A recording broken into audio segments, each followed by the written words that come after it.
Alright, hello everyone.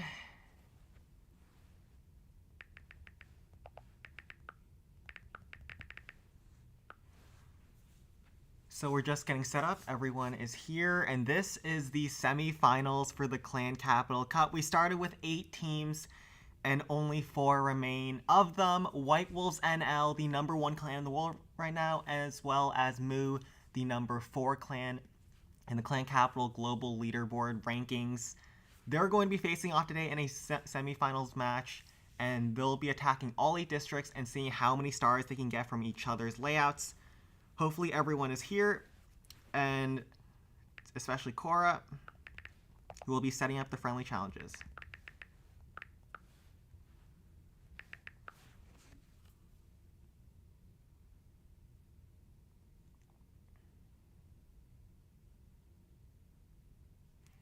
Ghostly will be helping in chat with the live score.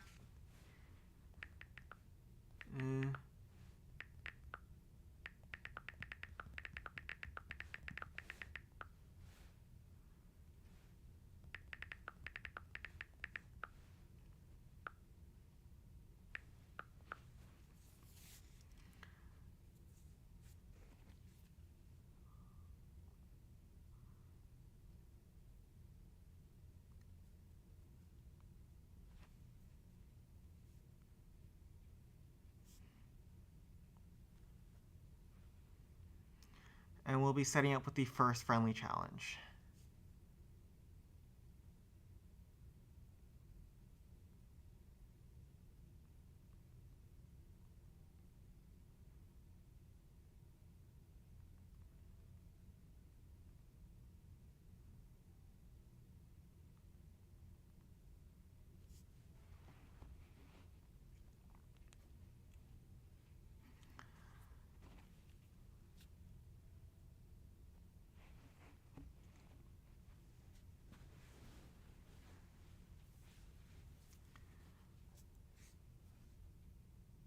All right.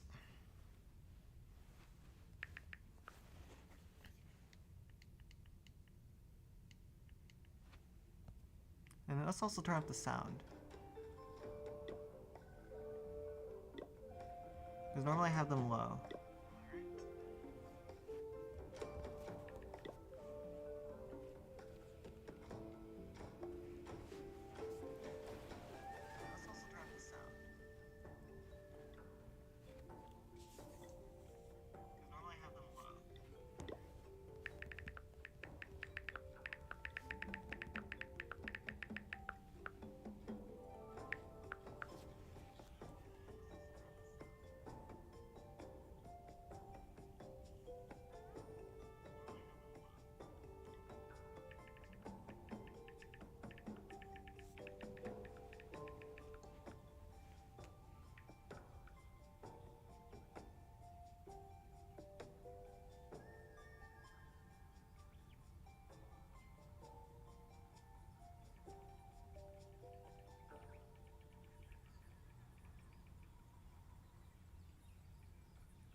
Is the volume on the mic too low? Then, well, I'm just speaking quietly for now, but I can turn up the gain a little bit.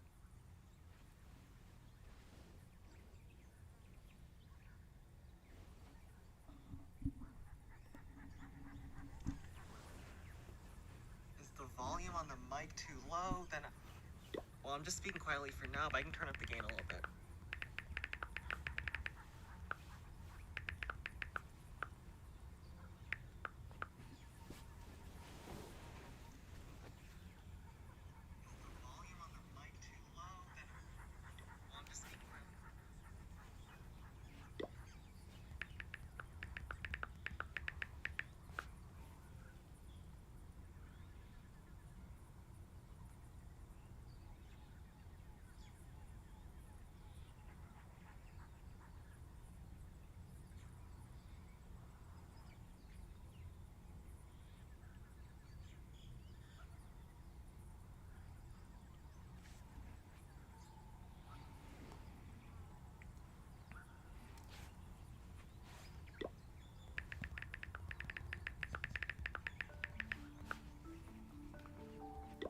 So White Wolf NL's Golem Quarry is on the board, and Moo will be attacking first.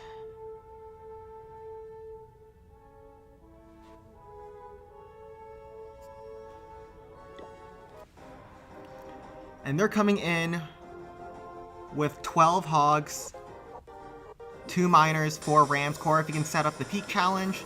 Graveyards to distract the big splash defenses on the approach. 2 miners is the limit, so he'll probably be sending them up the right-hand side or the left-hand flank.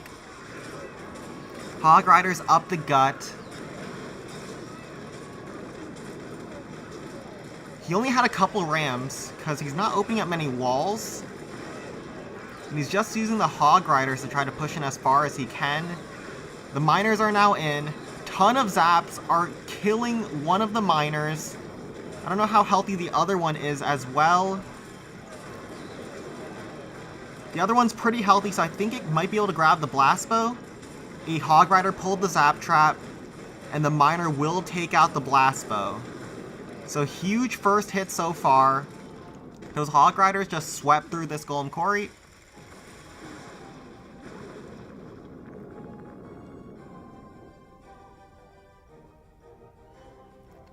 And he has a zap spell still to go. He's looking very solid. He grabbed so much on this base on the first hit. Wow.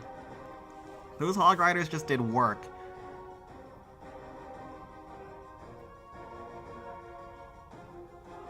So he'll just be looking at the base, I guess. And he finishes off a little trash hut. And he'll be going in with the next attack momentarily. Each clan has 2 attacks per district. And they'll see how much stars and percent they can get. He's looking very good for a 3-star against Golem Quarry so far, though. Yeah, the base looks pretty dusted right now. Moo might be starting off very strong in this match. Interesting approach to a Golem Quarry, though. Also, a lot of zap traps were pulled. So there's not going to be too many traps on the backside either. And he's just going straight in. Same army basically, but he's changed out some rams for an archer as well as barb. Probably barb on this little trash hut so he can open up the map for deployment. Graveyards on the backside.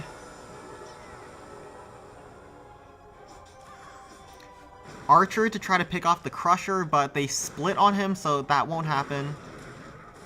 Ram to open up the walls a little bit more, get those graveyards going with the archers, and then Hog Riders just spam them in, fan them in. You don't need rams when all the walls are open. Hog Riders, 2 of them to try to stun the crusher, but does get a shot off. 4 more still in the deployment bar, and so many Larrys are spawning from all different directions. I don't think there's going to be enough to stop this attack. Huge rocket shell, miners up the gut. Mortar is going down, and those Larrys are pretty much going to be unstoppable at this point. Miners burrow again. Larrys are trying to chip away at the district hall. But at this point, there's nothing stopping this attack, and Moo will be starting off strong with a triple against Golem Quarry.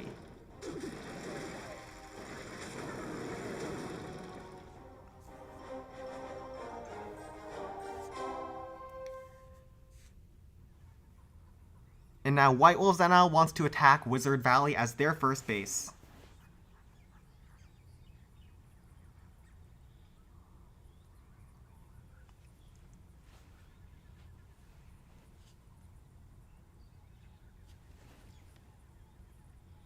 Cora, are you there?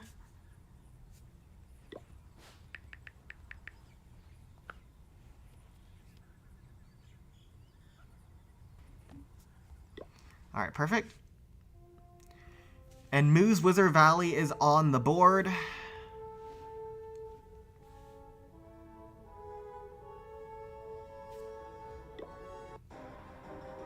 And White Wolves NL is going in with double Fortress Frosts.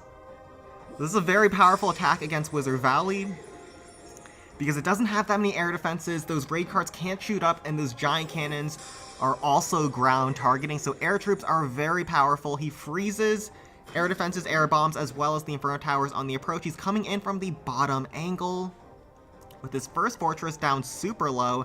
I think that's to scout for any potential hidden Tesla, so that's a very nice tactic there, because a lot of clans are running troll Teslas in the corner on Wizard Valley. And now those fortresses just go in side by side, rams up the right hand, get into the island compartment. 2 rocket balloons still in the deployment zone, and then they'll probably send them in for the Inferno Tower, I would assume.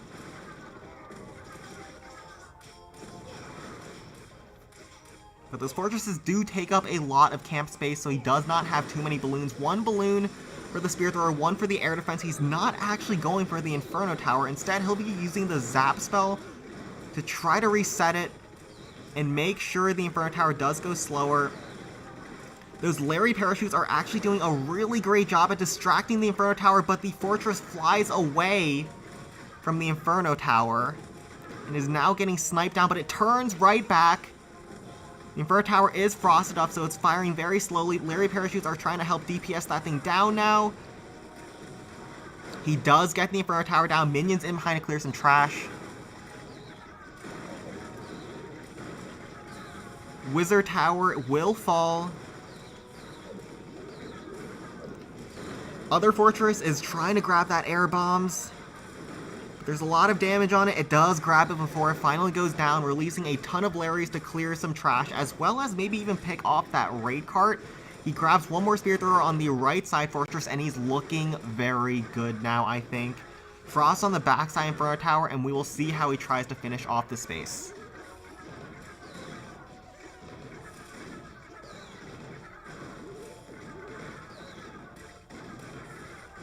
So cart goes down, Larry's will chip a little bit at that district hall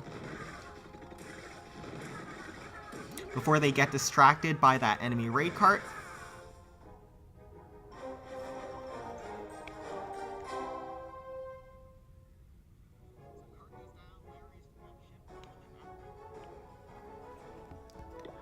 And we'll wait for White Will Van L's next hit.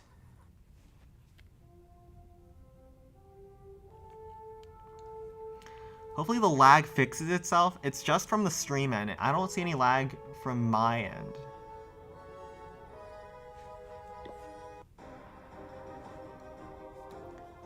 And Pro Mario is going straight in. Another double fortress attack. Frost on 2 air defenses, as well as Inferno Tower, and then Frost on the other Inferno Tower air defense combination. There is this middle section with a bunch of air defenses as well as air bombs over here, so he's sending his fortress to go in straight after those defenses to try to pick them off at the very beginning. Other fortress comes from an angle to try to approach the Inferno Tower.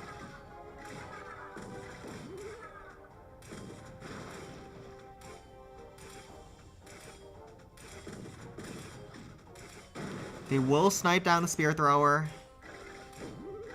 Going for the air bombs next. Has not dropped any. Only has 1 balloon. He has a skeleton barrel here. Perhaps to tank the backside Inferno Tower. Has a zap to try to reset the Inferno Tower as necessary, but it's not gone in range. Now it has. So the fortress is locked onto by the Inferno Tower. Zap to reset, as well as kill a little trash hut. Now those parachutes will provide some distraction against the Inferno Tower. Doing a great job at keeping that Frost Inferno Tower all nice and distracted. 1 more balloon in the bag. Minions in behind to clear the trash. Balloon from the flank to try to sweep through and grab the Spear Thrower as well as air defense. Barrel tank the Inferno Tower. Minions snipe down the District Hall, secure the 2-star. And that barrel is money, but there is the giant cannon on the backside.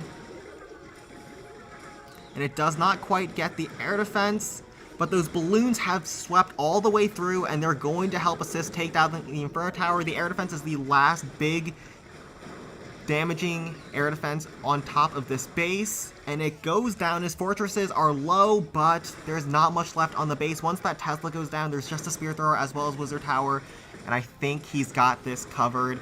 Larrys are sweeping through those final trash buildings on the base. 56 seconds on the clock.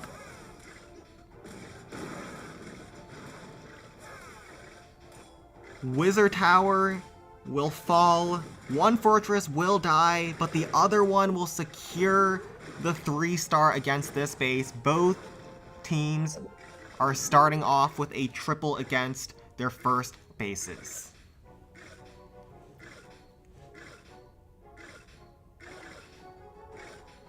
So that Larry parachute somehow is still in the air, and he's going in for the kill against that last little trash hut. Only 17, 16 seconds on the clock, but that is more than enough to finish off that last building. And we'll look over to the next attack from Moo.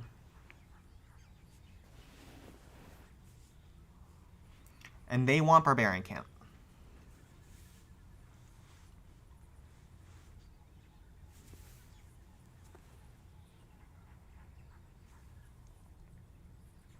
Yeah, Larry the Giga Chad.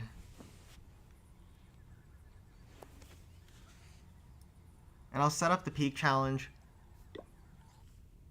White Wolf NL's Barbarian Camp is on the board.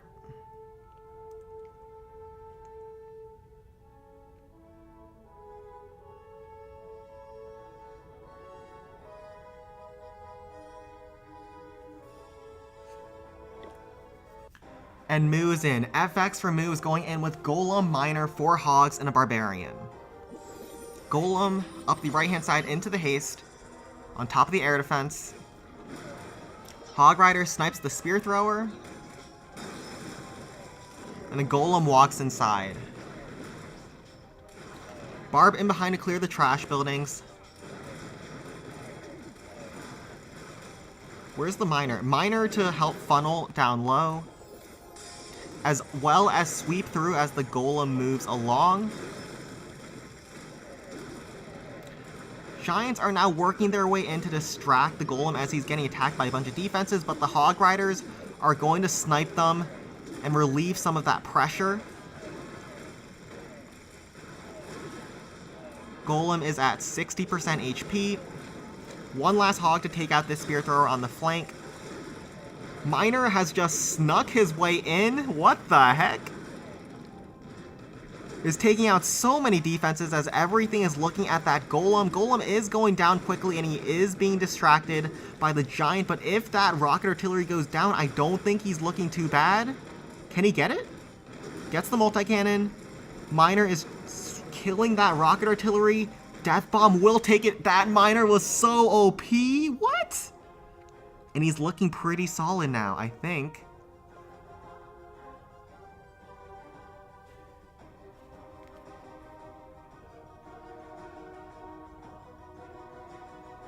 Yeah, I have no idea how that Miner got all the way there. It started from this bottom army camp and made it to this backside over here. How did that happen? That was wild. What? And he's just taking his time to scout the base. He'll probably use like the zap on a little trash hut anywhere. All the defenses are pretty high, besides maybe this air defense. And we'll see what he's got in store for the finish. Probably another Golem. I think he's looking very solid here.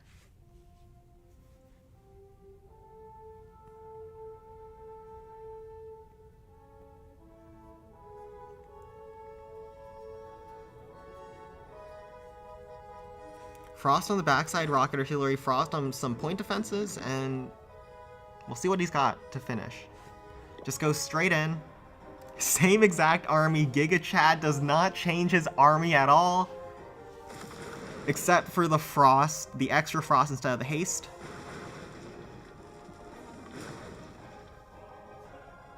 And the Golem will go straight in towards this backside, sweep through these defenses like I thought. Frost on the backside, rocket artillery. And then his other Frost can be wherever he wants. Probably on these point defenses that do a lot of damage to Golem. The giant cannons are not too important to try to freeze up. Hog Rider on top of the rapid rocket, not sure about that. They do get blown up by traps. Golem gets distracted by a giant. Another Hog Rider, I think he was trying to target the cannon. Now that works. Another one on the multi-cannon relieves some pressure over there. Hogs do get zapped down by the Tesla. But now the Golem is safe as he beats through the District Hall. He has one more Hog and a Miner still in the bag, a Frost not yet deployed. He's probably waiting for the Teslas, but he's already killed a bunch of Teslas on the approach. There is a Troll Tesla in the corner as well. Zap to kill the Trash Hut as well as stun some defenses. Huge Frost, by the way. 2 multi-cannons is great value. Another Miner to try to go in to snipe the Rocket Artillery that the Golem is walking around. So the Miner will snipe the Rocket Artillery as it sweeps through. Over there, the Golem is taking a lot of damage, though. It's at 40% HP, and a lot of Spear Throwers are on the backside as he just slowly chips through all these trash buildings. So much damage now as he walks into range of 7 defenses, I think that is. Yeah, Golem is just getting roasted right now. Going into all the damage in the base. He has 1 barb to deploy. Miner is going to blow up the Spear Thrower. Unless it goes back down. Yes, it does. And we'll take out another air defense. Can it grab the Tesla as well? I think it can. And it'll end up at 90%.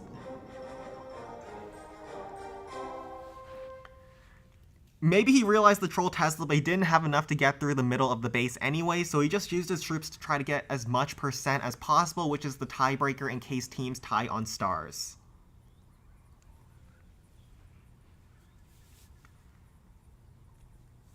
And White Wolves want Dragon Cliffs next.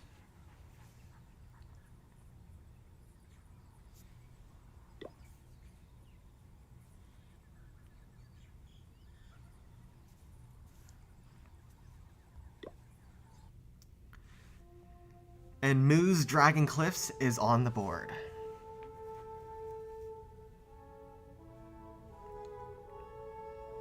Dragon Cliffs is the hardest district to attack at max with this tournament format, with Miners restricted and Graveyard also heavily restricted, so we'll see what the teams try to come up with against this base.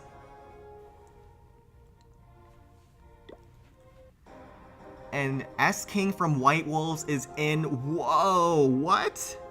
3 jump spells, a rage spell, a zap spell, 2 miners.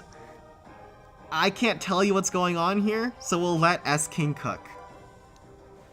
I think he'll use the miners to try to sweep through all these buildings on the approach. But this army is wild. What? Rage spell leading in the District Hall. He'll do a Wizard Bomb over there. 2 miners to go in to try to sweep through the point defenses. A ram to tank on the approach. Nicely timed.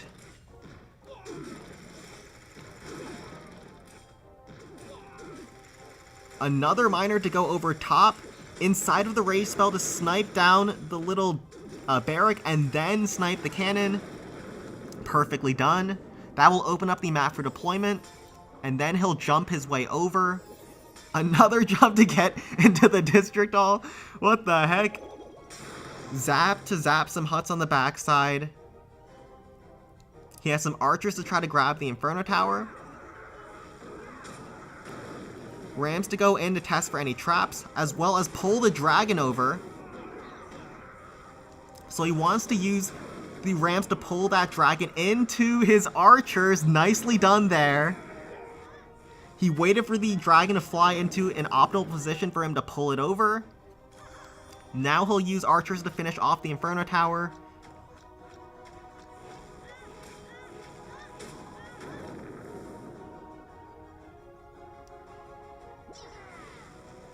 The Inferno Tower will go down. Unfortunately, his wizards don't go for the District Hall. He wanted to do a Wizard Bomb. But it doesn't quite work out.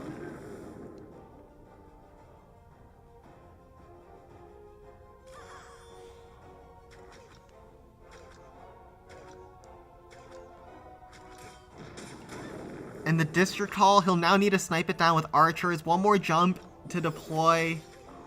He uses it to get on the outside of the base. Very nice try, but the wizards got distracted by the little trash hut.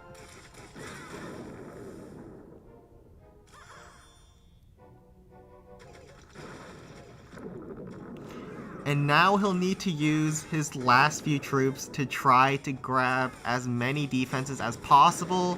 A lot still left on the base with 5 dragons, Inferno Tower, as well as Blast Bow. But yeah, he took a risk. It didn't quite pay off. It was a very nice attempt, though.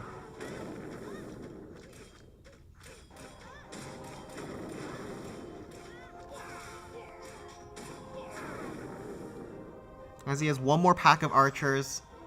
Yes, it was a very good plan, but it's very hard to execute plans like this in a one-try format.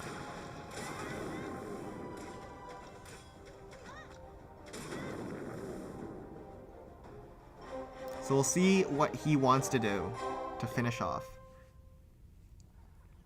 He's at 24%. And he'll have to figure out how to get as much percent as possible. I think a 3-star is just off the table at this point.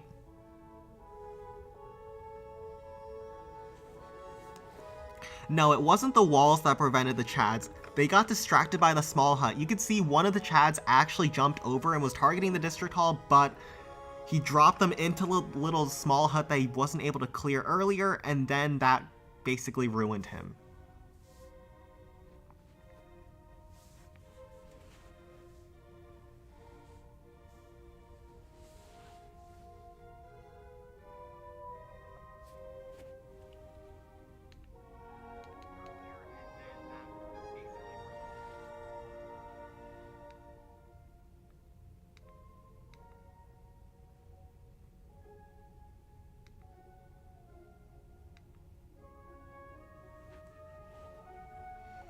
And Balloon Lagoon is the next base for Mu.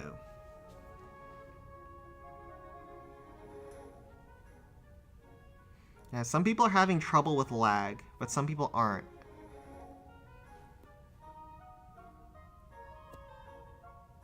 Well, moderators wouldn't have better stream quality. And S King is back in, and he's just gonna go for percent at this point. With a Golem and a Frost.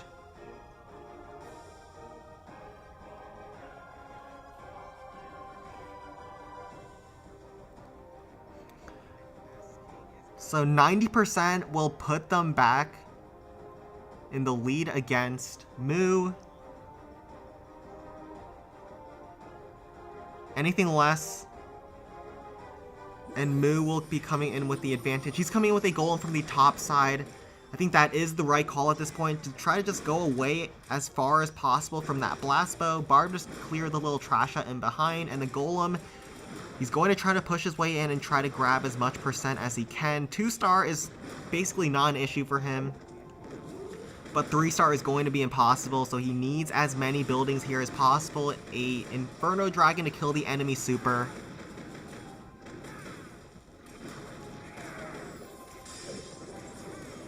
Frostspell on the Inferno or the other Super Dragon down low. Barb snipes some little trash huts to keep his Golem focused. Miner up the left-hand side to clear the buildings the Golem skipped. The Golem is turning away from the core of the base, so things are going from bad to worse. But I think the Miner will grab a ton of percent in the middle. A Super Dragon to kill the, or an Inferno Dragon to kill the enemy Super. Some archers to snipe some buildings that were low. Golem does get locked onto by the Inferno Tower. He's actually not looking too bad for percent anymore. Zap to help reset the Inferno Tower, keep his Golem alive for as long as he can. He will reach a pretty respectable percent. Barb down low, clear the Dragon post. Golem blows up for 74%. And not a terrible percent after what happened. But Balloon Lagoon is next for Mu, and we'll see what they can do as well.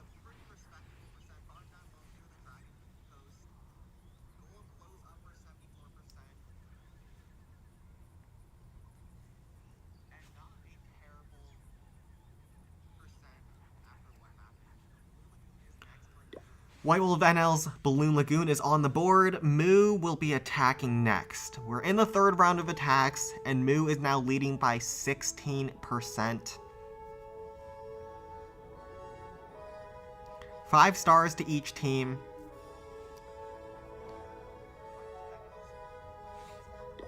And Moo is straight in with 10 Hog Riders, 2 Miners, and 3 Graveyard Spells. So very similar approach to the Golem Quarry. I assume he'll send the Miners over top towards the Rocket Artillery over here.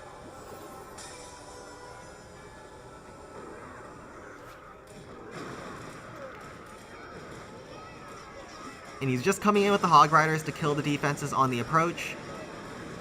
Hog Riders from all angles, Miners over top.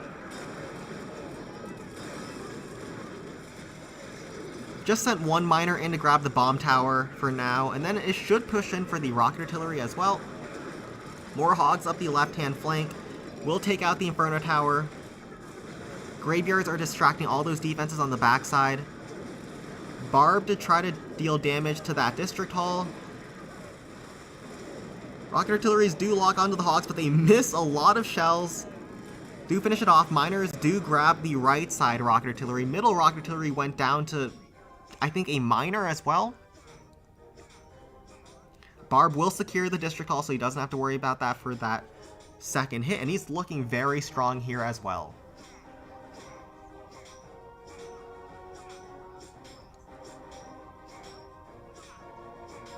Zap spell to probably zap some huts. You could zap 2 huts over here or 2 huts over here. Are there any defenses that are low? There are not.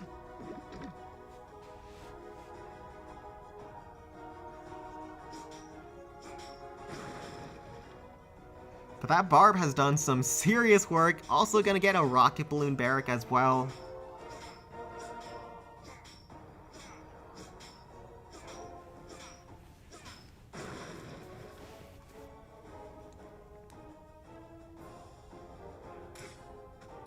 Before he finally goes down. Zap spell to deal some damage to some defenses instead. He wants to go in for that triple. And we'll see what he's got in store. Kin is a member from Moo.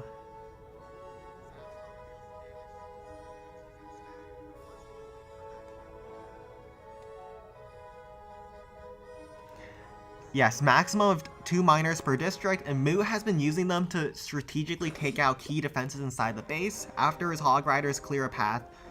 And now they're going to go in with 2 carts, 9 Hogs, and a Miner, 3 Graveyards for the backside, distract the Inferno Tower, distract the Rocket Artilleries. And those Rams will go in to try to distract all those defenses. Hog Riders to try to pick off the Inferno Tower. The middle Rocket Artillery is gone, so now the right Inferno Tower is very exposed for Hog Riders.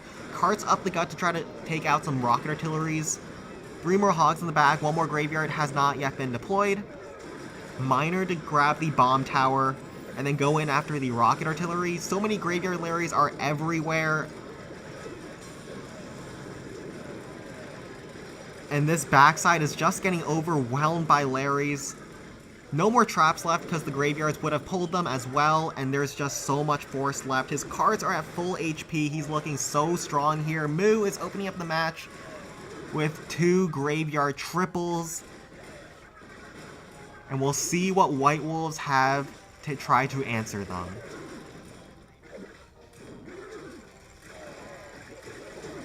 A Swag Hog Rider from down low. Barracks to finish off, or Miner will finish off the Barracks, and that is a 3-star. Balloon Lagoon is the next base for White Wolves.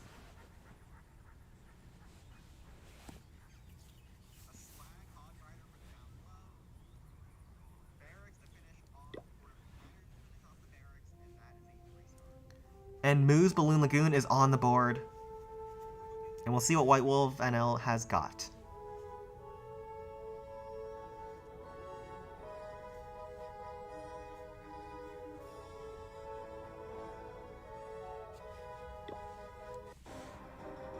And Zakar is going straight in. Similar approach, but he's subbed out some Hog Riders for 2 P.E.K.K.A.s. Jump spell leading outside towards the right-hand side of the base. Weird wall setup over here. And he'll just use another jump to get over that, as well as open up the wall over here, so pretty nice value on that jump. Graveyard to distract the rock artillery in the middle, graveyard to distract the Inferno Tower as well. Rams to tank as well as get the graveyards going. P.E.K.K.A.s from either flank to try to start slowly pushing their way into the base. Hog Riders to help support the P.E.K.K.A.s, get the graveyards going, and stun those defenses. Hog Rider directly targets this rock artillery. Stun that thing up. That P.E.K.K.A. on the left-hand side will start taking quite a bit of damage from that Tesla. He sent his miner over the top against the Spear Thrower. 2 miners, actually, while his graveyards were spawning some distraction troops against the point defenses. His P.E.K.K.A. is locked onto by the Inferno Tower. He does not zap it in time. Miners on top of the rock artillery will take that out, as well as the bomb tower.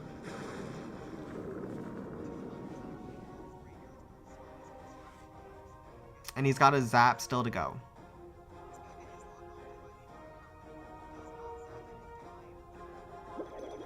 Zaps down some trash huts.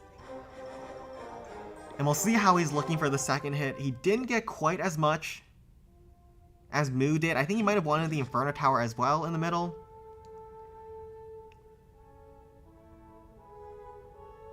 But yes, he sent in his graveyards early because he did need to get them going and get distraction troops for his miners to sneak over top. But the P.E.K.K.A.s, I don't think, got as far as he was hoping for. It's not over though, but he does also need to secure that district hall. Skeleton Park is next for Moo.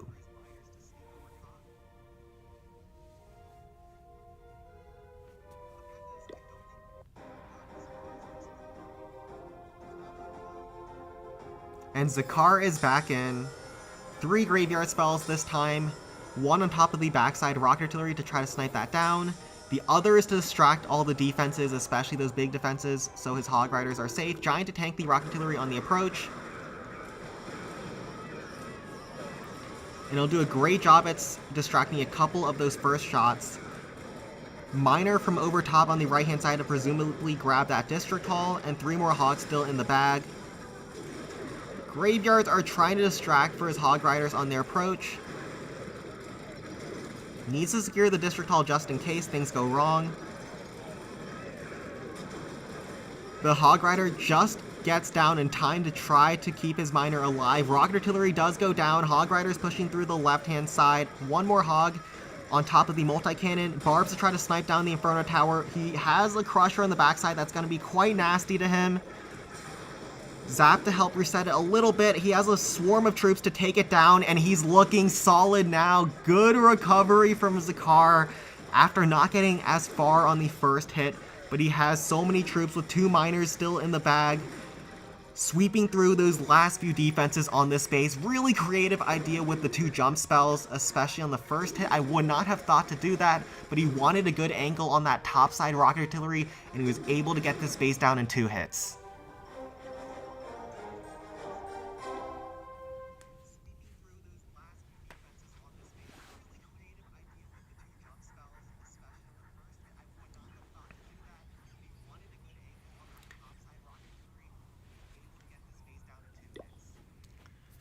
And White Wolf NL's Skeleton Park is on the board for Moo to attack. Very interesting layout. This is more like a raid weekend style base, where you have your buildings built inside the hedges. This isn't very common in the tournament so far because the hedges just get walked over by Golem, but we'll see what Moo wants to do.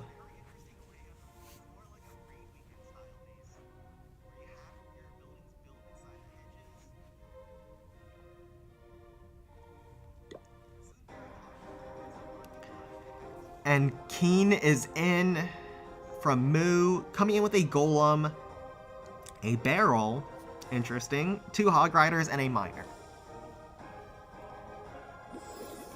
So Frost on the backside, Minion Hive, Multi-Cannon, as well as Cannon. Giant Cannon also is a bonus, but that's not too important for Golem. Haste spell leading into the district hall, so I'm assuming he's sending his golem down low to try to go straight in after the minion hive. Ram to tank, as well as a giant to tank as well. There is a Tesla on top of that district hall. That's going to be a little bit pesky. A barrel to go in to try to provide some distraction as well, but there is a wizard tower there, but he'll use the hog rider now to distract the wizard tower. And he has a couple Larrys to survive and make it through. Golem is now going to push his way in to the spear thrower. Another hog to stun the wizard tower. Take that thing out. And the golem is going to walk into range of a lot of fire now.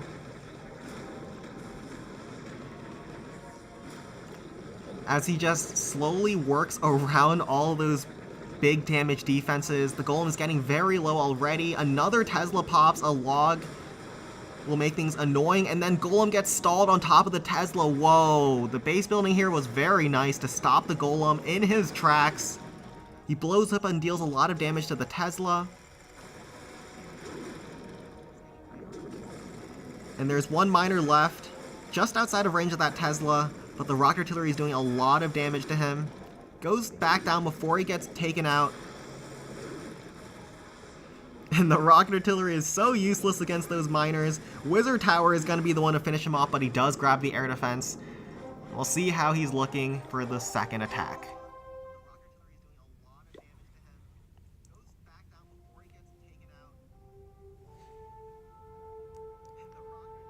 So I'm assuming the only viable attack for the backside is another golem. Most likely sends it back in the haste spell into this multi-cannon. And then he'll use the frost to try to freeze as much damage on this base, and we'll see if he has enough. Yes, there's a lot of defenses still on this base, but Golem is very powerful versus Skeleton Park. He can snipe this rocket artillery with a miner as well. And he's going straight in. Golem, 2 hogs, 2 miners, 2 barbs, 2 frosts to freeze up defenses, and then a zap to help reset defenses as well as provide some extra damage. Golem instead will go in after the Tesla as well as multi-cannon. A zap trap snipes the barb that was going for this wizard tower. And then it will snipe down the rocket artillery in behind. Hog Riders stun the rocket artillery. Golem is working his way in. Another miner to grab the minion hive that the golem is walking around. Very nicely done there. And he has 1 more hog still to deploy, 2 frosts as well. Golem is already at half health-ish. A golem, he's a lot powerful than he once was. So we'll see how far he can go. Huge rocket shell kills a bunch of hogs and deals so much damage to the rest of his army. Teslas on the backside are going to be the death of him. But he has 1 more hog rider to go, and we'll see how far he can make it. Nice log trap, stuns the golem.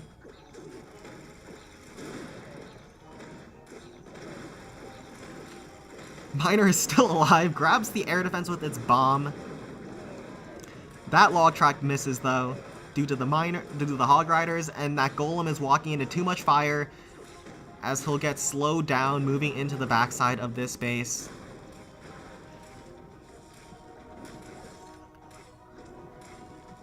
Golem gets stalled on the reflector. Log trap stuns the golem a little bit longer. He's got a little bit HP left, but there's too many defenses still up. He does go for percent though, so Golem's not doing a bad job at grabbing as many buildings as he can. Will take out the Tesla. Death Bomb kills the barrack. 1 zap to finish off a HUD in the middle, and he'll finish off at 87%.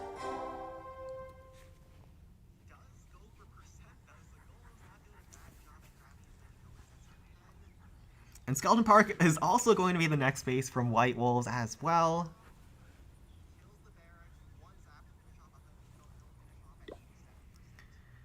And Moo's Skeleton Park is on the board.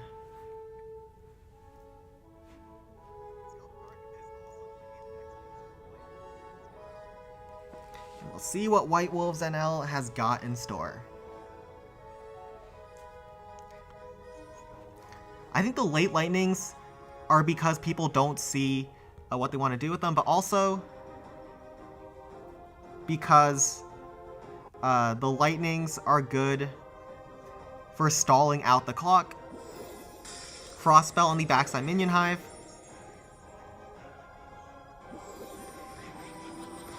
Haste Spell into the base.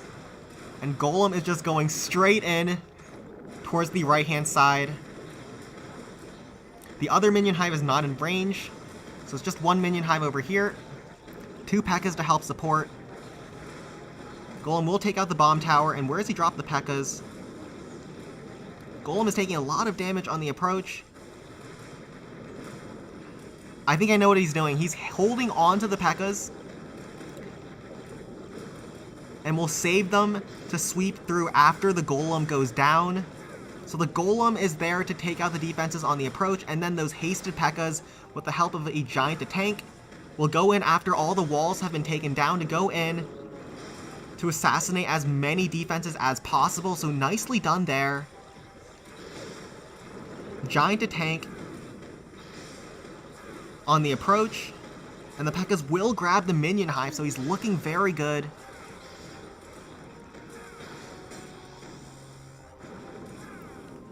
P.E.K.K.A. will also sneak in to grab the wizard tower over there. Can it also grab that giant cannon? I think it'll just get one stab, and then the death bomb will get it low. But he has a jump spell as well. I wonder where that is going to go.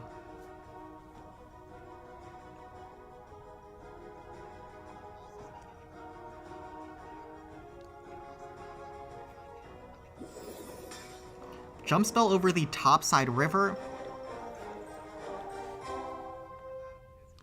And yeah, the Reflector is holding on to the deployment zone right now. He does need to secure the District Hall, so we'll see how risky he wants to go. I'm assuming he'll grab the District Hall anyways, even if he goes in from the right-hand side, because it's not, like, on the far left-hand side, so I think he'll just go back on the right with another Golem.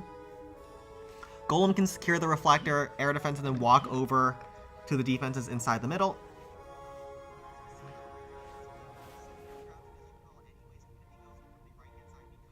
Yeah, he uses a Sui Golem up the right-hand side to expose the rocket artillery, as well as those backside defenses for the P.E.K.K.A.s to do the main damage.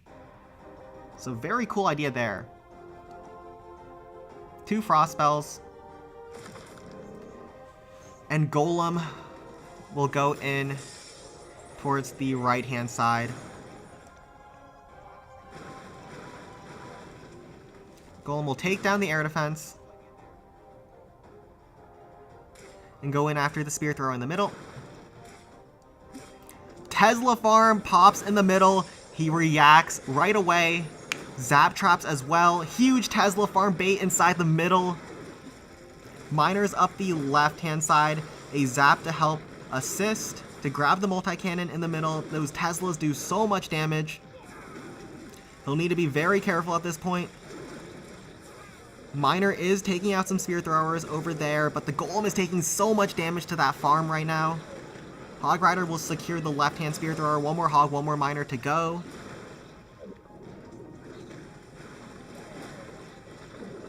Golem is finally getting through the minion hive. 1 rocket artillery in the backside. I think he's taking too much damage already, though. I don't see him finishing off this base. But he will grab the District Hall as the Golem sweeps back over for the multi-mortar, I think. Yep. No, it's not a 1-star. He has a Miner still in the bag that'll use to funnel the Golem into the District Hall. But this base will definitely hold.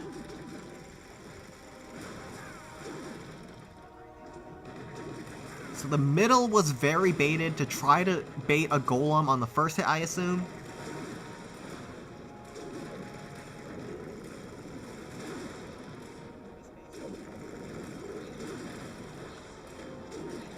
And the Golem will grab the Reflector.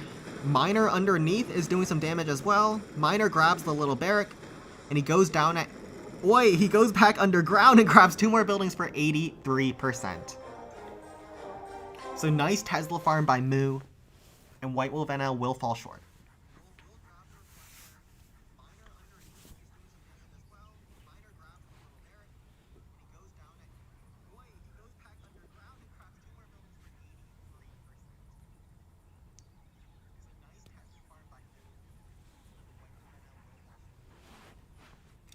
Dragon Cliffs will be the next base for Mu.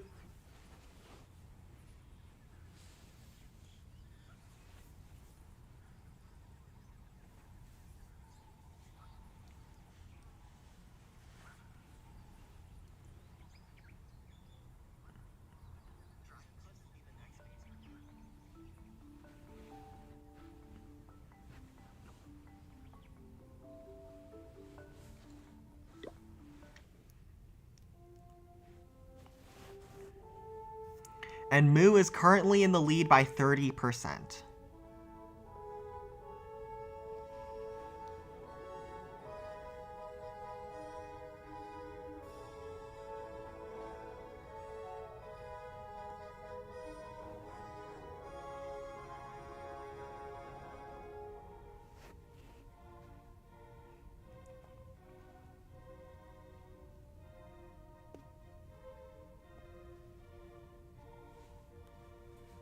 So White Wolf NL's Dragon Cliff is on the board. Dragon Cliffs is a very hard base. You saw White Wolf NL did struggle very much. And we'll see what Mu can do.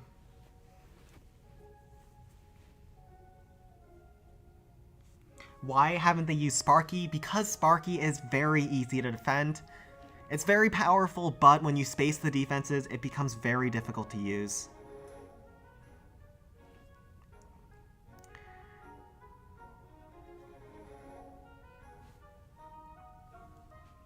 And also, yeah, District Hall in the back. They're trying to make a 1-star. Whoa, they're committing their last graveyard hit against Dragon Cliffs. 3 graveyards, 8 wizards, 13 rams. Oh, this is cool. I sort of know what they're doing because they've used it quite a bit already, where they use the 8 wizards on one tile. At least the Chinese teams have used this strategy, and then used those wizards to snipe the dragons one at a time. So jumps to get him out to the left-hand side of the base, rams to go in, graveyard spells to distract the dragons on the approach, and then he'll send in his wizards straight up the gut while all of the dragons are distracted. One of the wizards actually has to hook all the way around. He has some Hog Riders to go in as well to distract some of those dragons, but those rams are the main thing tanking. His wizards get roasted, ow! The dragon locks onto his wizards because there was no rams distracting, and he loses a lot of his force. This is why this attack is super risky, because it's very difficult to manage the wizards. And he's kind of going to try to see how much damage he can do now. An Inferno Dragon up the left-hand side to try to secure the enemy super. It does go down though, and things have gone bad for him as well. So Dragon Cliffs is a very hard base, as you can see in this match. Both bases are holding so strong. And we'll see how much percent he can get. He obviously needs to grab the District Hall, so we'll see how he wants to do that. And yeah, that is why this attack is extremely risky, because things can go wrong on a dime. Those wizards are squishy, there's no traps, but those enemy dragon flames are devastating.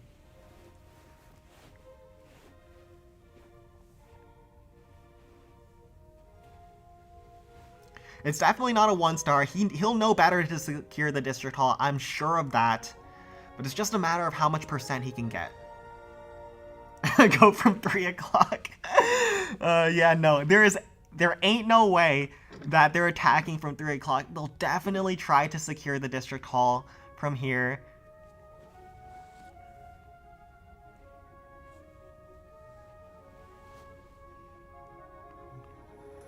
But they're not risking for a 3-star. There's too much left on this base. With 5 dragons, blast bow, Inferno Tower, and a ton of defenses. He's just trying to figure out how he's going to grab as much percent as he can after the District Hall.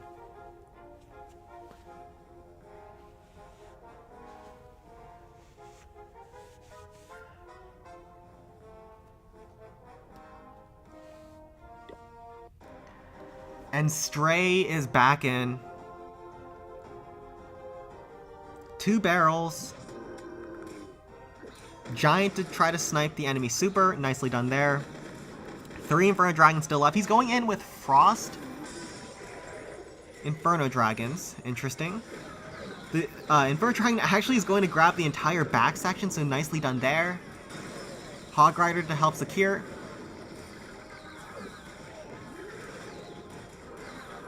Some Rams to go in to open up some walls.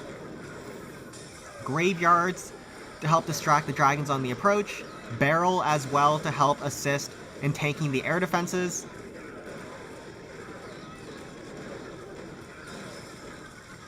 And now his Inferno Dragon melts through an enemy super, another Inferno Dragon to melt through the next super. The air Larrys are distracting the air defenses. Hog Riders from all different angles, and he's actually done a really good job at pulling things back. I think if he gotten everything he wanted on the first hit, he actually would have gotten this base. He's dealing a lot of damage with this hit. There's just one dragon left in an Inferno Tower in the middle. But he'll fall short at, let's see, 71. Is there anything left? No, there is not. 71%. If the first hit went any better, I think he actually had a really good shot at making that work.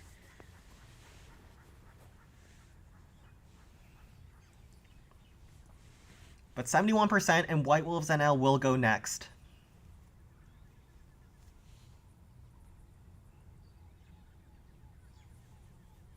And they want Builder's Workshop. Collect my loot. Also grab some of that Sour Elixir.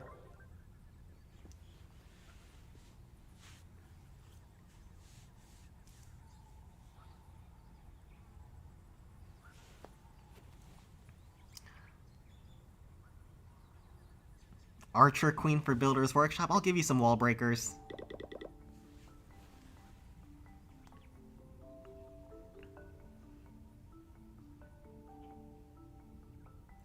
Cora, are you there? Cora, I guess I'll set up the friendly challenge.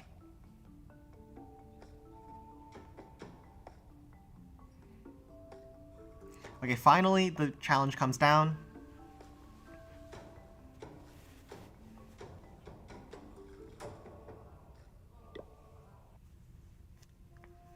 And Moo's Builder's Workshop is on the board.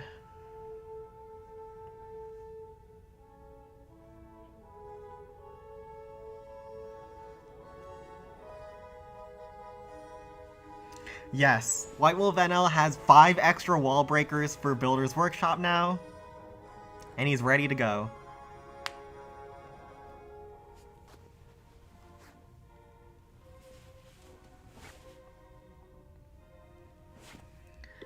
White Wolf NL is in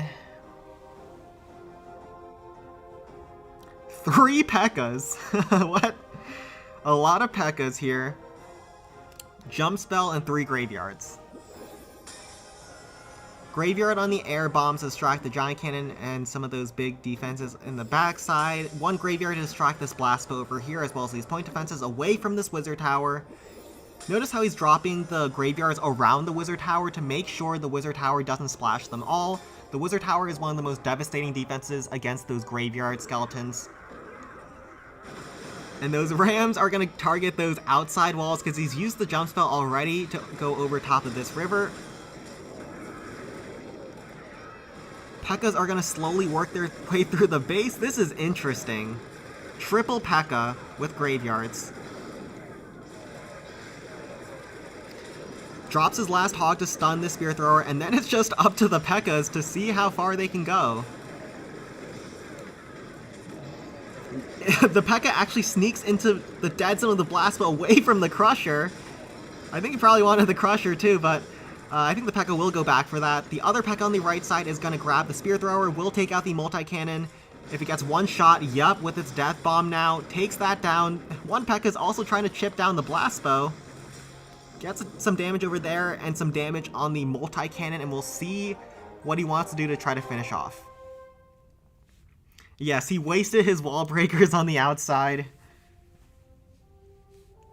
So, let's see if he needs any more.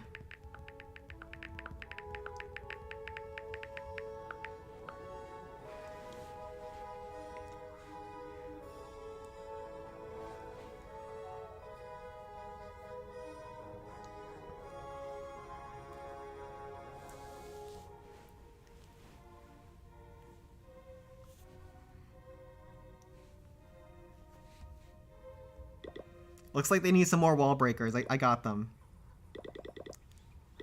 Got you covered, boys.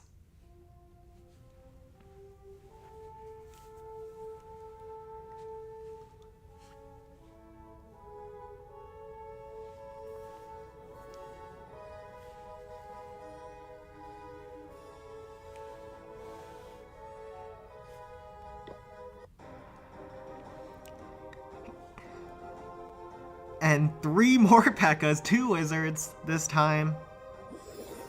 Graveyard on top of this backside distract. The Giant Cannon just uses all his graveyards at the start.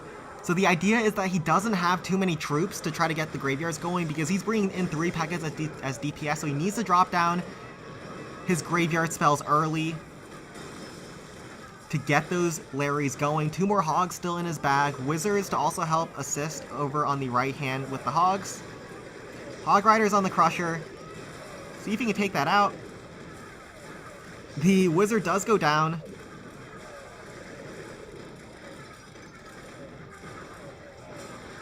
And a P.E.K.K.A. goes down as well. He's not looking good for a triple, but he needs that District Hall. The Giant Cannon goes down before he gets another stab. Other Giant Cannon is locked onto some Larrys.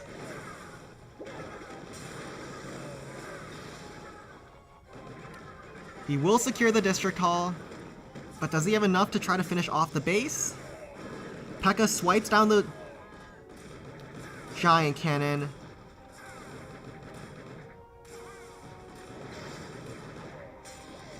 P.E.K.K.A. blows up on top of the multi, and there's a couple of defenses still up, but he's gonna fall short at 94%.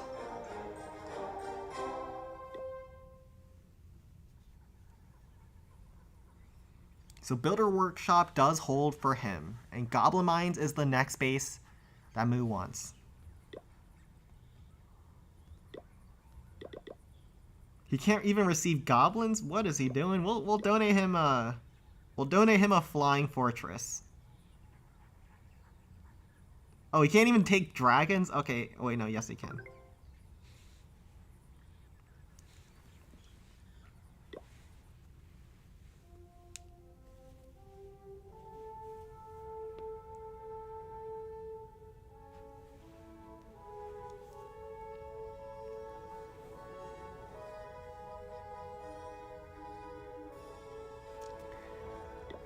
And Moo is in with their next hit. Haste Spell Frost Dragons with barrels and rocket balloons. Interesting. So he's going to use the dragons up the right hand side where all these buildings are super clumped up. Freezes on top of the rapid rockets to slow those down. Balloon to snipe the air defense on the approach, as well as deal some damage to the reflector. Tesla pops, but it just goes straight into the dragon's flames. Another barrel to tank the rapid rocket. Blows up on top of that goblin thrower to kill that thing. But those goblins are just getting rinsed by those enemy supers. And he has 2 more rocket balloons in the bag. As those dragons go down south, there's actually not too much air coverage down here. If he uses 2 rocket balloons to snipe the air defenses, one of them actually strays on him, and it doesn't grab that one air defense, but he does get quite a lot of value from those dragons. And he's opened up the base.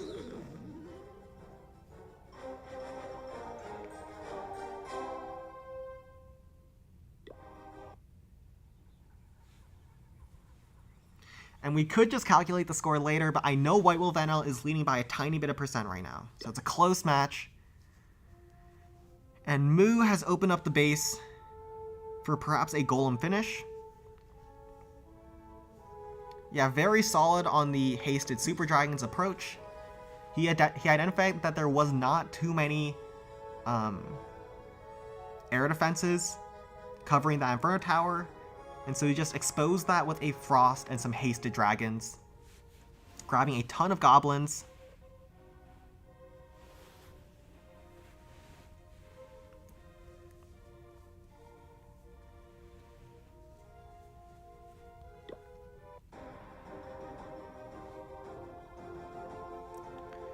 And like I thought, he's going to finish off with a Golem, sends the Golem from the far right to try to make sure he goes in after the hut. Frost on the Blast Bow and Frost on the Minion Hive, just like so. And all these defenses just look like easy pickings for that Golem, but there is that Goblin Thrower. Zap Spell does chip away at some of that Golem HP. But he'll finish a lot of the defenses before he starts getting distracted, but the Goblin Thrower is being extremely pesky. Huge Golem Shot kills all those Goblins at once. Golem is still getting distracted. And now another Goblin Thrower is going to start causing problems. Miner down south to kill the Spear Thrower. Golem is already at half HP, wow. Those goblins are so pesky, and there's still 3 more in that thrower.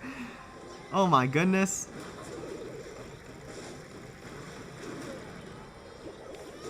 Hog Riders and some barbs to try to kill the multi-cannon. No, Golem didn't look that bad, but man, those goblins are so nasty on this base. Wow. Goblins thrower does open up from the troops down south.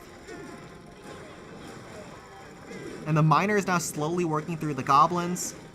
Golem is actually... Oh no, now he gets distracted by those goblins. Hog Rider stunned the multi-mortar.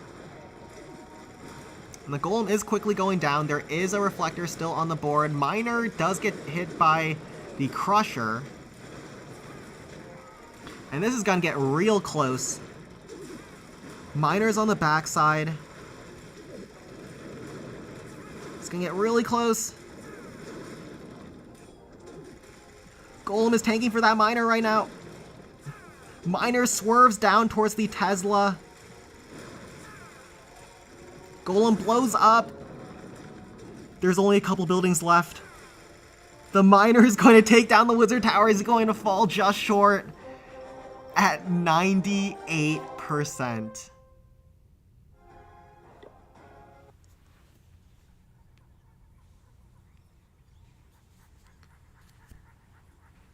So 98% 2-star for him. Very high percent attacks that are falling just short right now. And this match is still anyone's game. White Wolf NL definitely needs a very high percent, at least if they want to maintain their advantage.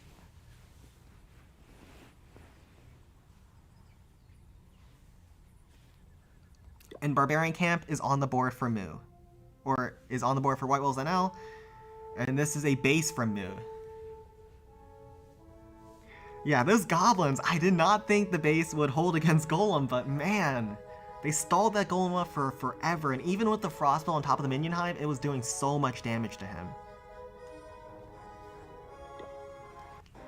And White Wolf NL is going straight... Whoa. Finally, we're seeing a first Sparky attack from White Wolves. Rage Spell preemptively leading into the Giant Cannon compartment.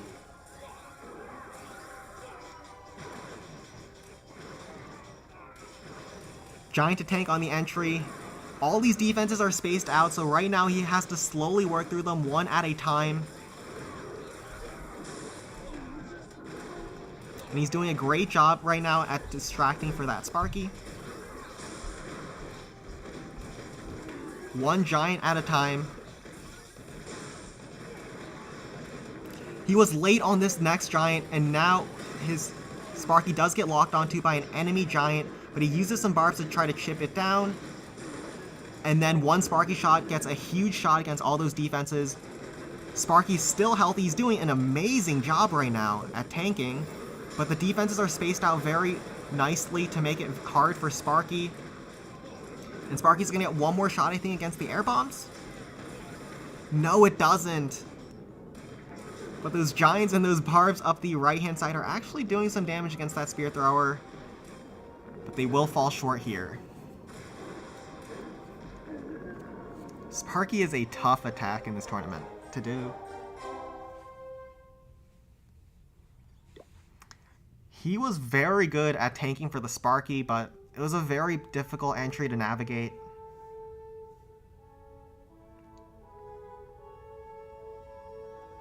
And let's see what he wants to do for the finish.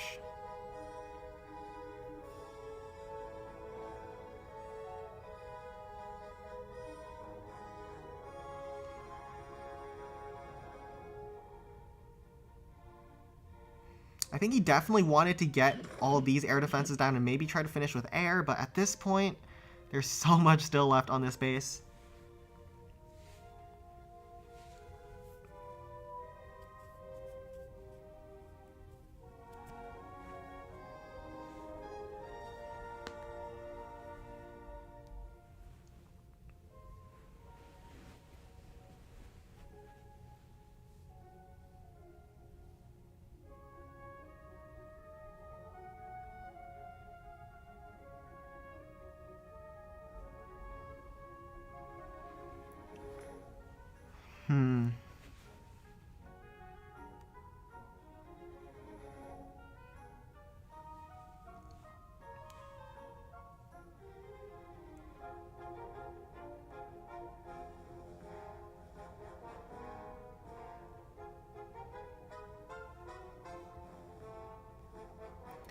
Wait for them to try to cook up a recovery plan. And Demario is back in. Another Sparky. Live by the Sparky and die by the Sparky. This is what we like to see. Rage spell leading into the District Hall compartment. Giant Sparky in. Barb to try to chip down the multi-cannon, nicely done there. Giants are going to hold this giant in place for a Sparky shot to kill it off. Boom, just like that. District Hall will go down to that Sparky shot. Very nicely done on the giant on the flank to tank the multi-cannon, and now the Sparky is going to push in as far as she can. Minions to try to pick off percent up the right-hand side. As long as White Wolves NL gets a very, very high percent 2-star, they can still maintain their lead. Still one giant to help distract and hold the giants on top of that multi-cannon for one Sparky shot to boom, take that all down. Tesla farm on the backside, but I don't think that's going to even be relevant. I don't think Sparky will make it that far. Hog to stun the rocket artillery. Sparky will get one more shot, but steps outside of range for it, of the rage for it. Uses the barbs to kill the spear thrower to make sure his minions can secure some more percent. Sparky will take 2 shots for the multi-cannon and will go down very momentarily. Can it get a shot on the bomb tower? Yes, it can. Minions grab the barracks on the right-hand side. 74%. You will not get that army camp, and I believe Moo now has the advantage in this match.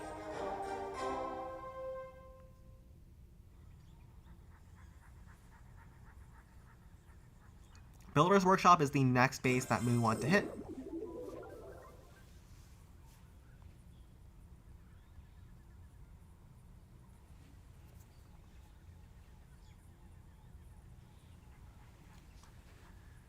And if I'm not mistaken, there are still 2 districts to go.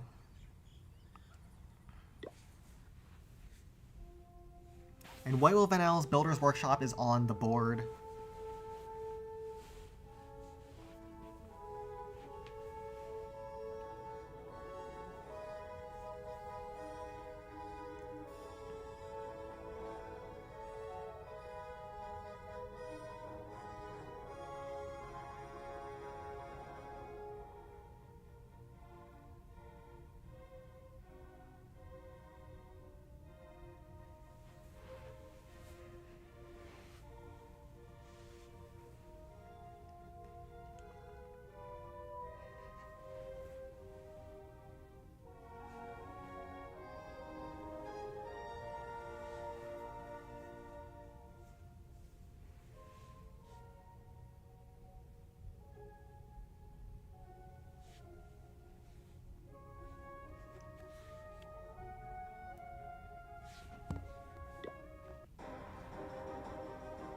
And yes, Moo is now coming in with the lead going into the last couple rounds of attacks.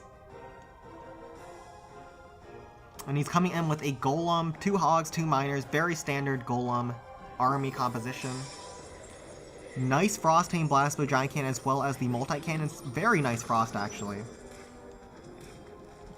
Golem on the south side, going after the Giant Cannon.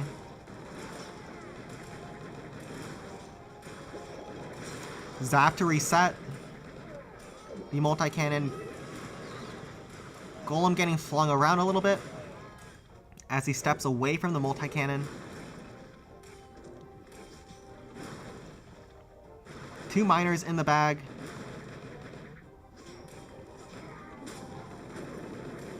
Multi-cannon does get a couple more shots on the Golem. It does so much damage. Miner with a ram to tank up the left-hand side. Both of them, actually.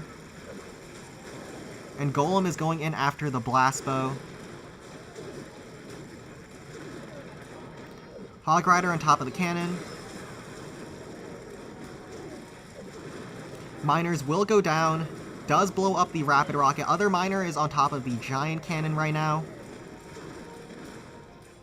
Then we'll head over towards the wizard tower.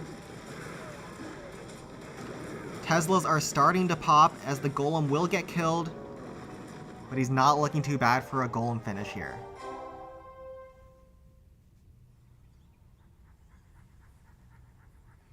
And yes, the bases for the semifinals are really, really good. They've been tested extensively on every single team, so I expect even lower scoring matches right now in the base building to try to hold as well as possible for these teams.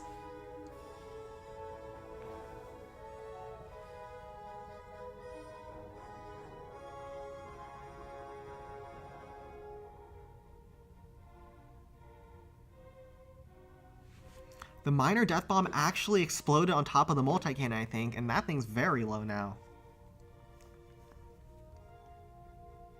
But we'll see if he has enough.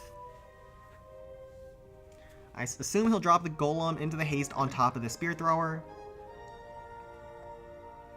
But if there is a Tesla farm around the blast bow, he has an absolutely enormous Frost. I don't think he got any Teslas on the entry. So the Teslas are in the back somewhere.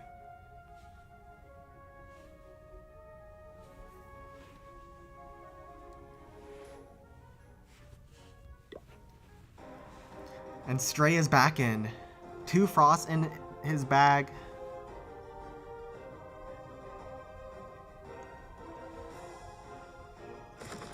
Golem back into the haste spell, going in after the Spear Thrower.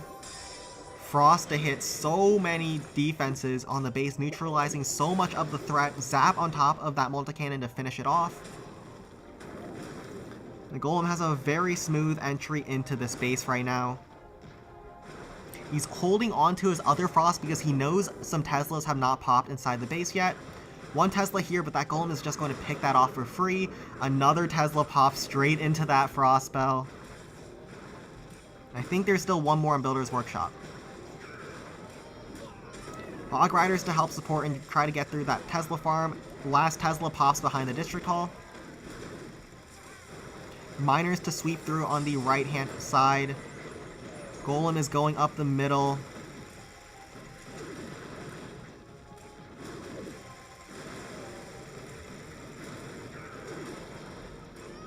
Golem is going into a lot of fire right now. Log Trap pushes him back. Log Traps are hitting his miners on the right-hand side that are trying to grab that giant cannon. So much damage here. Zap finishes off a miner. Golem is getting distracted as he's getting shot down by cannons and Teslas. 1 miner still on the right-hand side. And Golem goes down. Miner blows up the Spear Thrower for 86%. The bases are so good at stopping Golem. Not a single Golem attack has pulled through in this match so far.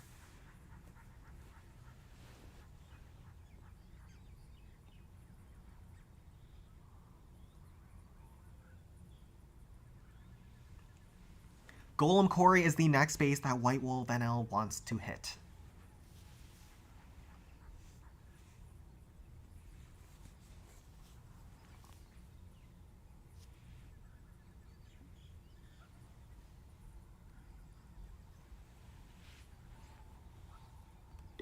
And Golem Quarry is on the board.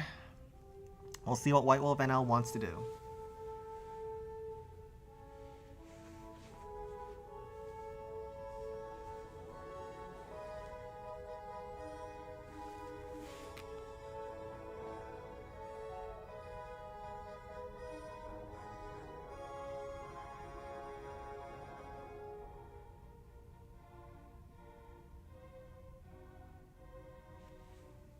And the finals are going to be streamed tomorrow as well.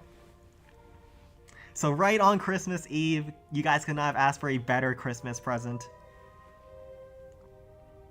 What strategy do I suggest for casual players at District Hall 10? I'm assuming you mean Capital Hall 10, and I would recommend Miner Spam and probably Golem. Those are very simple and very effective right now. And White Wolf NL's in, Zakar is going in. Jump spell over this really annoying wall segment, 1 P.E.K.K.A to assist, as well as 2 miners on a Graveyard Hog hit. Graveyards to distract the Rocket Artillery and Blast Bow so his miners and his hogs can safely approach. He drops his 3rd Graveyard very early as well. Doesn't even wait on those. Hog Riders to get going inside the base. P.E.K.K.A to jump over and try to sweep through and grab the Blast Bow as all the troops and spam are distracting. Backside Blast Bow is being tanked for as well. And he has 3 more hogs in the deployment bar. That Crusher is going to start doing some work. Mistimes his Hog Rider. And so it just survives for 1 more shot, but the Miner Bombs are so powerful, blowing up the Rocket Artillery afterwards. The P.E.K.K.A is actually very healthy now, as it chips through the Blast Bow. A lot is still left on this base. 36% so far.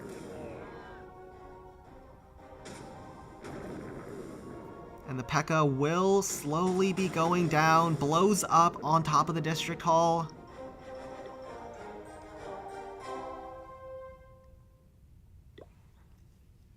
And we'll see what he can do for his second hit. For Mega Sparky, you should use 1 of them per attack. You don't want to bring 2 of them per attack because then you don't have enough troop space to try to tank for it. But there's a lot still left here. Graveyard is a spell of all time, so maybe he can pull through, but we'll see. We'll see. But this match is on a razor-thin edge right now, and it could really go either way right now.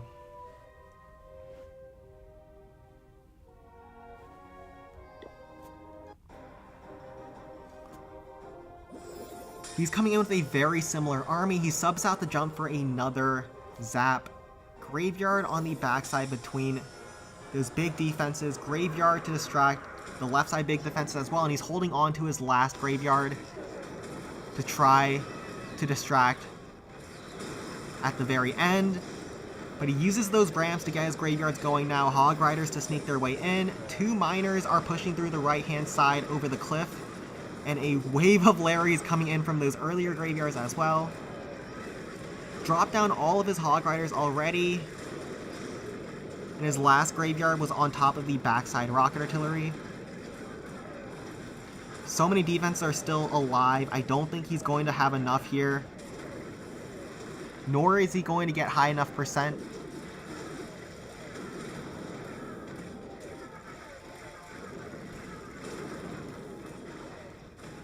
So Hog Riders are finishing the last few defenses that they can. The Blast Bow is getting chipped down. The Zap to deal some damage to the Blast Bow.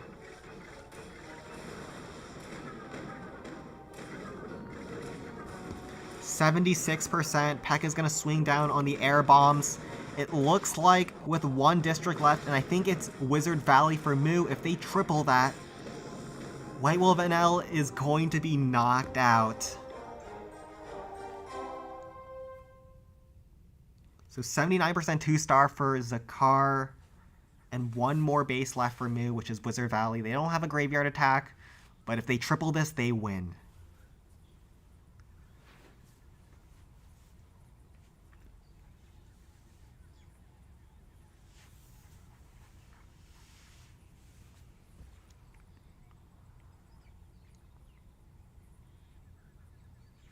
The amount of damage on Golem Quarry is insane. Why would anyone use Hogs and Skeletons? Golem Quarry is the second hardest base to attack. And if you don't use Graveyard, you have 0 chance against it, practically. Especially against these bases.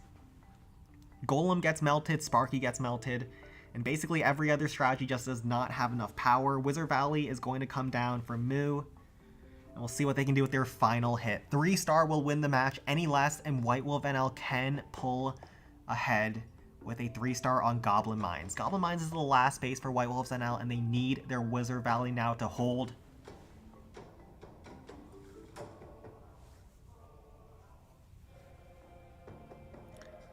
Cora, where are you at?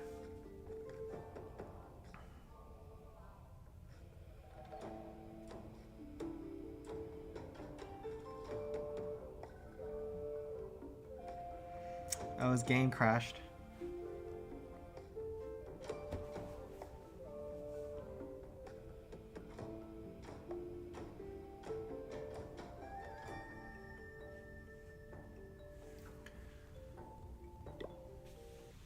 White Wolf NL, their Wizard Valley is on the board. This base has to hold. There is no graveyard attack left on the side of Moo, so they'll have to figure out something else, but we'll see what they've got in store for us. I believe there's one hit left for either side, so Moo is coming into the last round with a huge advantage. And they're going in with Golem. Interesting. So Golem against this Wizard Valley. Can Golem finally pull through for a triple in this match? Let's find out. Frost on the backside, Inferno Tower.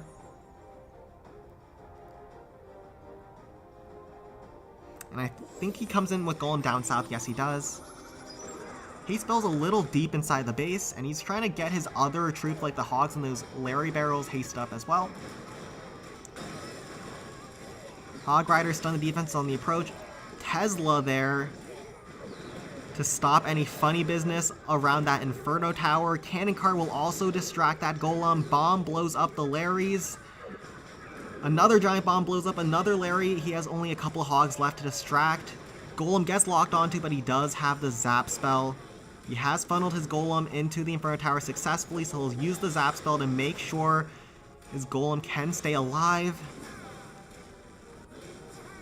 Golem pushes through the Inferno Tower. Final Hog on top of the Tesla. Pushes through the Tesla. And the Golem is now on his own. Swerves right into the Tesla. Will go after the District Hall to take that out. Some Teslas are chipping away at his HP, but he's still got a lot in the tank. Goes after the Wizard Tower. Multi-cannon just outside of range. Goes after the air bombs. Now multi-cannon locks on as the Golem gets distracted on top of that giant cannon. And the Golem will fall here at 31%. There's quite a lot still left. And we'll see what they can do. Looks very difficult from here. I'm assuming he's trying to come in with another Golem. Frost on the backside, Inferno Tower, Frost on some backside defenses.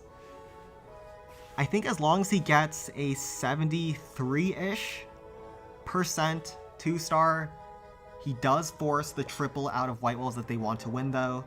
Like I thought, he does go in with a Golem and 2 Frost spells. He golems towards the spell factory, away from that Inferno Tower in the middle. And he wants to pick off these cannons on his approach. Nice ram tanks the multi-cannon as well as the cannons, as well as the bombs. This is why those rams in the clan capital are so powerful. They're not powerful as a wall breaker, they're powerful as a tank. And the golem is slowly working his way in. Those raid cards are slowly walking towards him and actually pulls the golem into the Inferno Tower. Those raid cards were double agents. As the Inferno Tower gets splashed down. One more Frost still in the bag. Hog Riders to try to sneak in from the Inferno Tower on the left.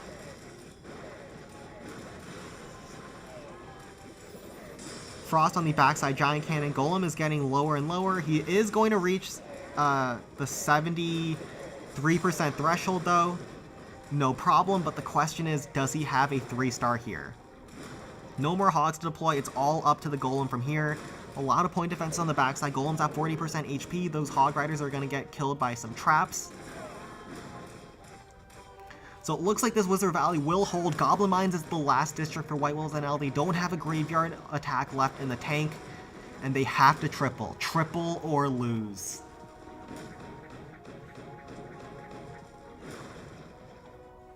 So I think he doesn't have enough here. There's so much trash on the backside, and a ton of point defenses as well. This is close.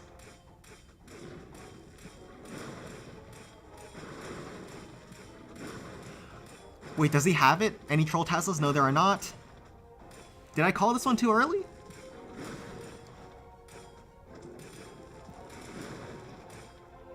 I think I called this one too early. No, Moo is going to pull through for a Golem triple against Wizard Valley. There's only one Spirit Thrower left, and Golem has enough HP to get to it.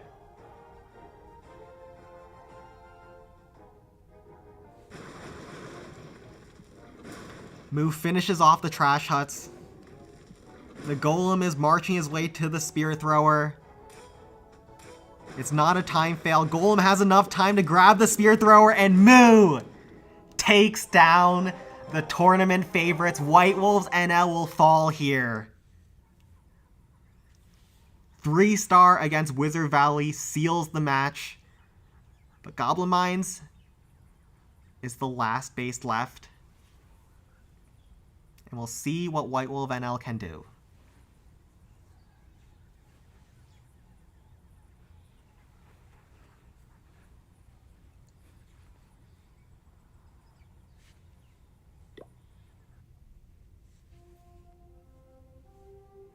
So White Wolf NL has been knocked out.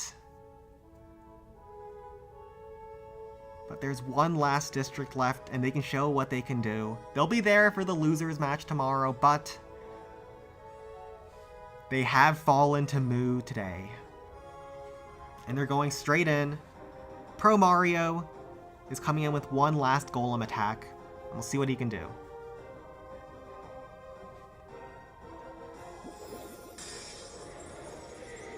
Frost on the backside blast bow. Haste leading in.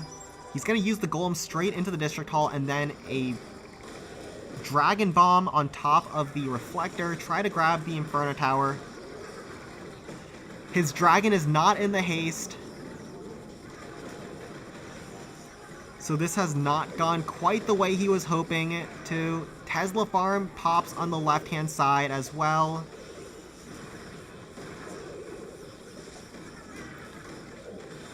Zaps as well. Huge bait from Moo. Larrys are trying to chip away at the Inferno Tower, but those goblins are being pesky. The Golem is getting destroyed. And Pro Mario is going to fall short. He sent his Golem into a bait. And it's getting roasted by the Inferno Tower now. Unfortunately, attack is going to fall really short. I think he might be tilted.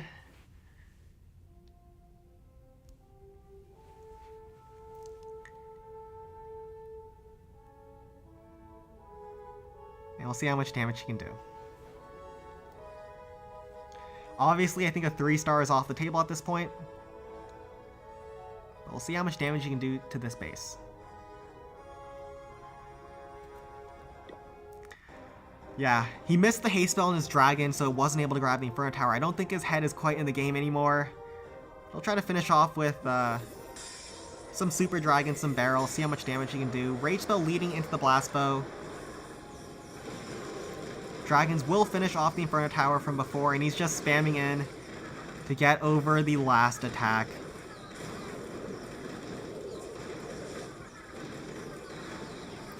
Goblins will finish off, or the Dragons will finish off the Goblins.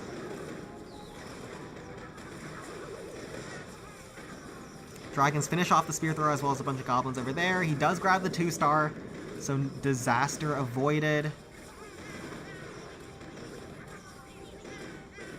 But yes, the bases in this match were very, very good. As you can see, all of these bases have been tested thoroughly.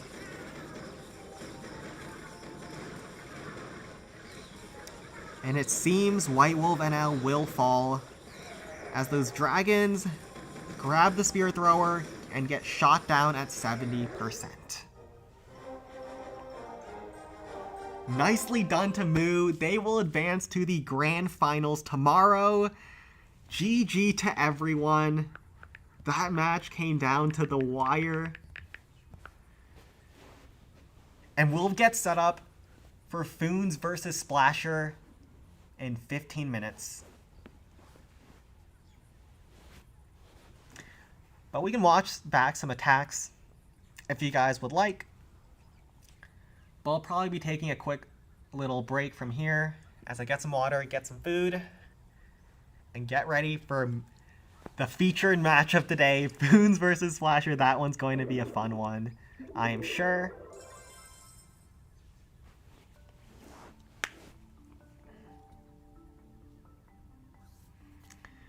So yes, Moo wins 19 stars to 18, and White Wolves and I will drop to the losers bracket.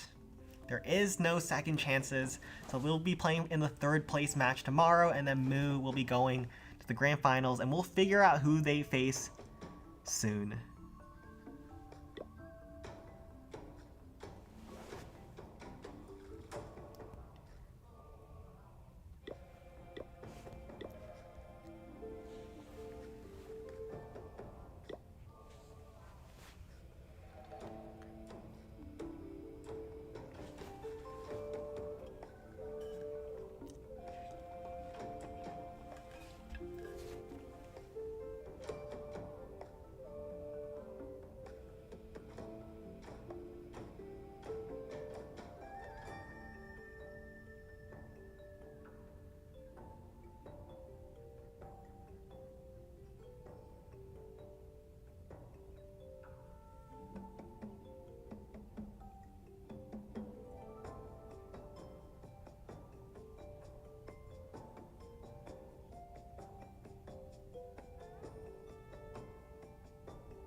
All right, and we are setting up.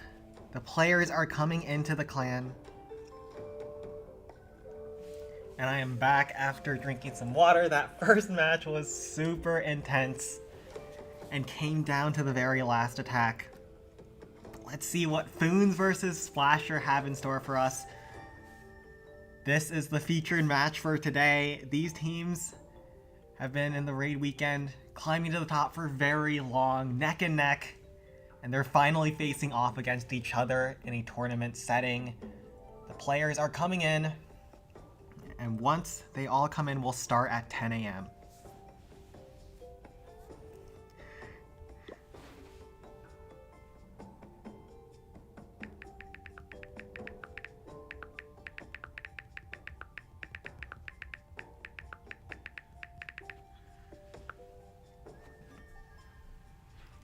And yeah, because it's all in one host clan, shield is not entirely necessary.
Okay.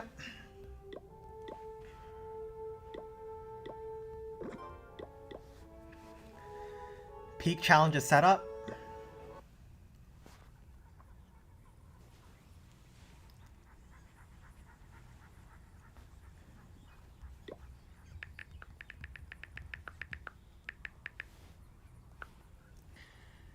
And we are ready to go. So Barbarian Camp will be the first base that Splasher wants to attack.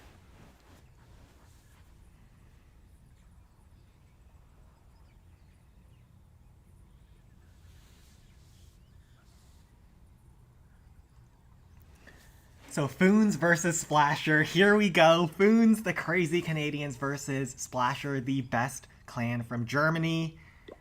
And the Fons' Barbarian Camp is on the board, and Splasher will attack first.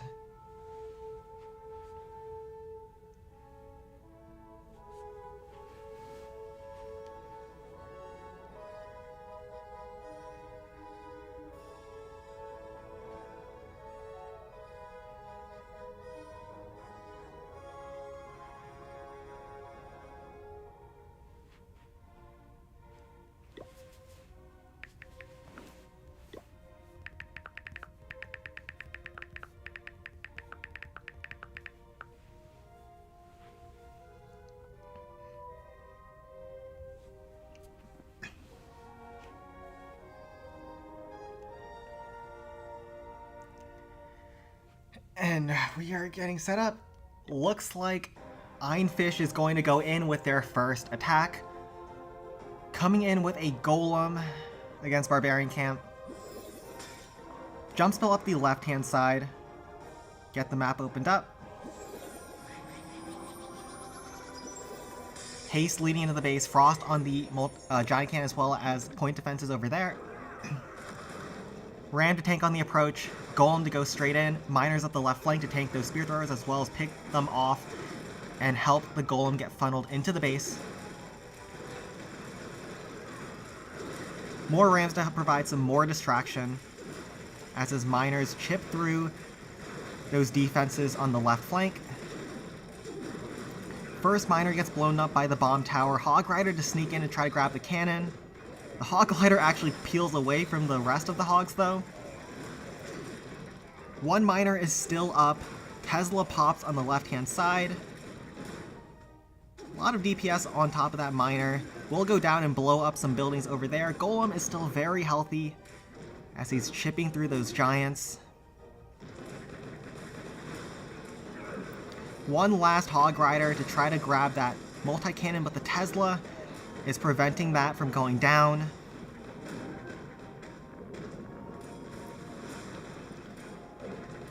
Ton of fire on top of that Golem now, and he's getting distracted by all of those little trash buildings. Golem's getting very low now. All of that HP just disappeared in an instant as he falls there at 38%. So a lot still left on the base. He's definitely going to go in with another Golem, probably straight on top of this multi-cannon, and then we'll see where he drops his frost spells.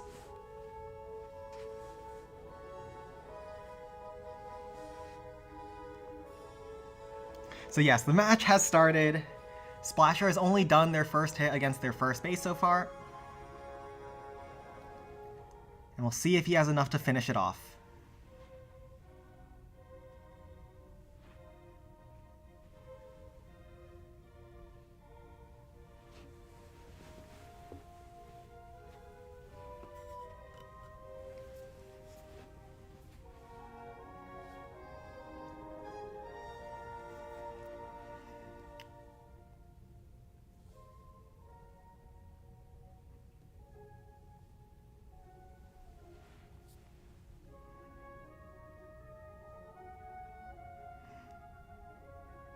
Just FYI though, this is actually a base that I built personally. So it actually worked very well so far. The Golem just followed the trash buildings as he got picked off by the defenses. And now he's going to come in with another Golem. A rocket balloon as well in his camps. Rams to tank as well as a miner in his bag. Golem to go in for the trash building, and he'll use a Hog Rider to grab the multi-cannon it seems, or he'll use the rocket balloon to grab that instead. Very nicely done there. Because then the rocket balloon can help DPS down some more buildings. It will get shot down by the air defense. Hog Rider, Miner up the left-hand flank. Miner gets roasted by all those defenses over there. That Tesla has been the bane of his existence as it blows up on top of the bomb tower. Tesla farm on the backside. Golem is locked onto the district hall as he gets chipped away by the multi-cannon.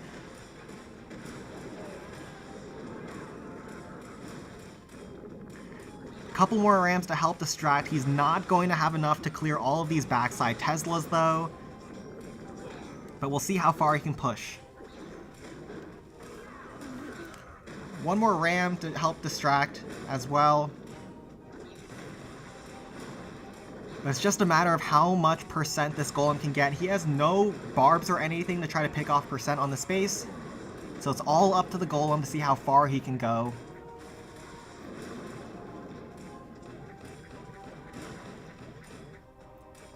He'll chip through all those defenses on the right-hand side. One more zap in his bag to probably zap the Teslas, help his Golem get a little bit farther, as well as clear this little trash out so his Golem does not get stalled. Just like that. But there's just too much damage on this backside. And he'll fall short at around 82%. No, the Golem Death Bomb does not kill any more buildings, and 79% it is. Skeleton Park will be the first base that the Fons want to attack as well. Golem attacks are very good to start off the match because they're very safe and they're very reliable against certain styles of bases. So you don't have to commit any graveyard attacks early on. You're only limited to 3 graveyard districts max.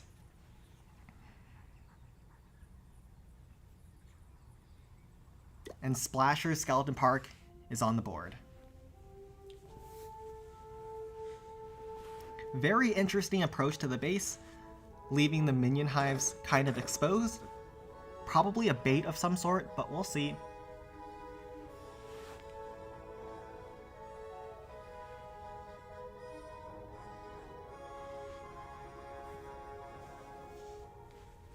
And the Fons is going in with their first attack. Golem as well, but they have a barrel as well as an Inferno Dragon. I think I know what he's trying to do. He's going to use the Golem to go around the minion hive, and then he'll use the Inferno Dragon to snipe the minion hive, maybe? Zap kills the Barb that was trying to clear this little trash hut. Frost on the middle rocket artillery. Giant to tank for the Golem on its approach, or to tank for the Barb on the approach. And then Golem in behind after Barb sets a bit of a funnel to send the Golem straight into the cannon. Once the Golem grabs the air defense, he should go to the Spear Thrower, but he funnels the Spear Thrower to send his Golem into the base now. Barrel up the right-hand side. Golem is locked onto the Reflector. And Golem swerves back into the minion hive. And yeah, the Inferno Dragon could be for the District Hall as well. But the Golem has taken a lot of damage so far. These bases are very well adjusted for Golem attacks at this point. Inferno Dragon on top of this little trash hut, and he's trying to work his way in. Hopefully he doesn't take a bad angle. Stands just outside of range of the Frost and Rocket Artillery. Very nicely done there, and grabs the cannon. Oh my goodness. The Inferno Dragon almost stepped away from the Rocket Artillery even more, but the Golem is pushing his way in. Zap to redirect the Rocket Artillery on top of the Golem. This Inferno Dragon is OP. Also grabs the multi-cannon. What the heck? That's disgusting. And the Hog Rider tries to chip away at the air bombs, but not quite enough in him to take that thing out. And we'll see what the Fons want to do to finish off this base.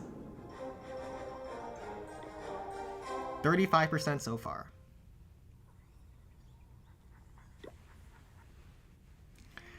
Man, that Inferno Dragon killed a cannon, the District Hall, and a multi-cannon.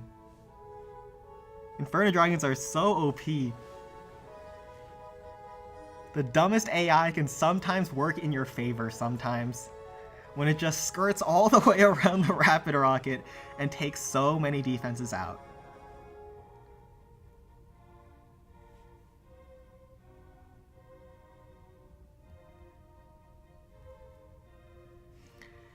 Skeleton Park will be the next base for Splasher, and Fons is going straight back in with another Golem, Archers as well. I think what he's going to do is he's going to use his Golem to break all these walls, and that'll let him send miners on the backside. Frost on the minion hive, Frost on the backside, Rocket Artillery, like so. Archer to snipe the clan house. What's he trying to do? Trying to grab the air bombs and send the Golem into the Tesla? No, he just wants to take that out so his Golem has a cleaner approach to all the defenses. Golem swerves away from the Tesla, actually. Hog Rider now to go in after the Tesla to make sure the Golem is well protected as he works his way in. It'll also grab the Multi-Mortar, so a nice bonus there. Dodges the Rocket Artillery and gets some chip damage to finish off the air defense. Miner to sweep through the right side Tesla. Another Tesla pops in the middle. Zap to zap down the huts. Very nicely done there. One more Miner as well as a Hog Rider still in the back. Still a lot of defenses still on the map. And his Golem is already at half health. These bases in the finals, in the semifinals, are so well adjusted for Golem attacks It's crazy. These reflectors are being so pesky now. Is his miner going to go down? No, he burrows right back down, and he'll get a little bit more before finally... Wait, he survives and will blow up the air defense as well as Spell Factory. One more Hog Rider still to go. Golem gets zapped. Grabs the Minion Hive. Hog Rider on top of the Spear Thrower. One more Miner still to go. Golem will get stalled on top of the Reflector as the cannon chips away at his HP. 79% and counting. He will get more percent than Splasher did against Barbarian Camp thus far. One more Miner on top of the bottom side Bomb Tower. Golem is going to finish off the air bombs. Finish off the Spear Thrower. Will blow up. And the Miner goes just underground to grab the cannon as well. Troll Tesla in the corner would have screwed him up anyways, but 89% for him. And Skeleton Park will be the next base for Splasher as well.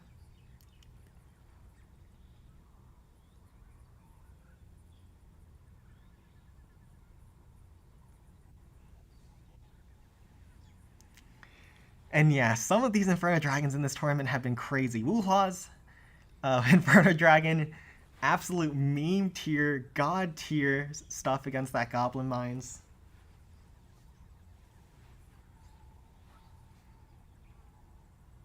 And Cora's going to set up the next challenge.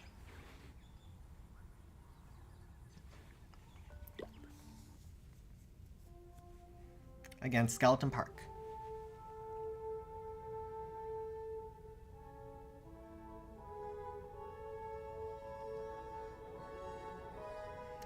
And we'll see what Splasher have got in store for us.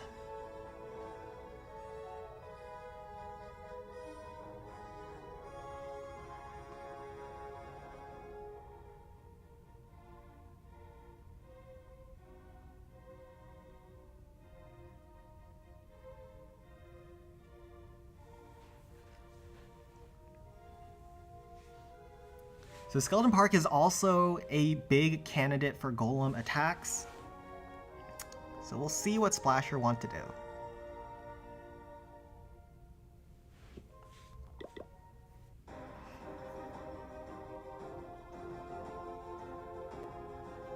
They're coming in with a crazy hit. Fortress haste on the approach, trying to take out the rapid rockets on the entry. Then there's not too much air coverage. So Rapid Rocket are very exposed on the base. So he's going to take them down early as his Fortress cruises through.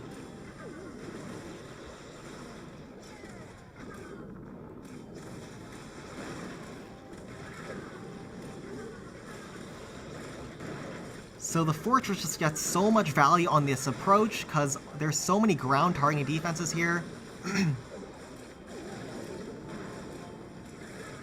Rocket Balloons get sniped by Zap, still has a Dragon, Inferno Dragon, and a Super Dragon in his camps. This is insane! But the Fortress is still outside of range of air defenses. Does blind range Inferno Dragon to snipe the District Hall in behind.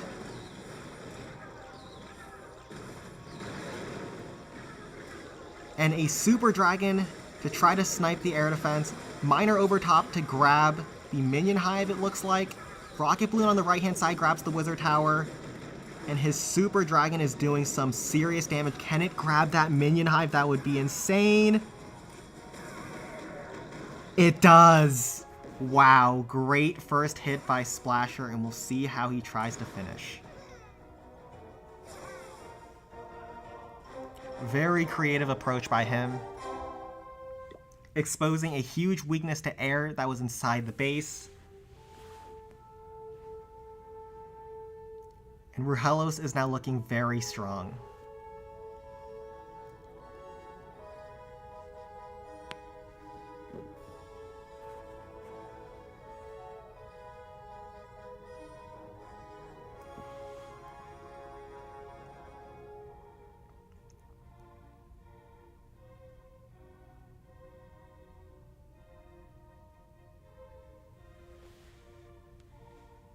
Yes, very well calculated attack, and now he'll probably go in with a golem, or we'll see what he wants to do.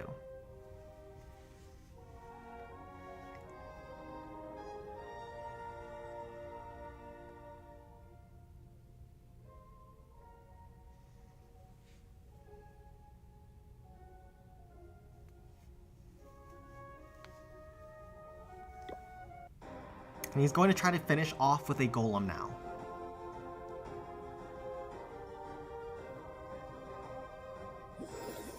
Frost on the minion hive. Golem to go in straight on top of the reflector.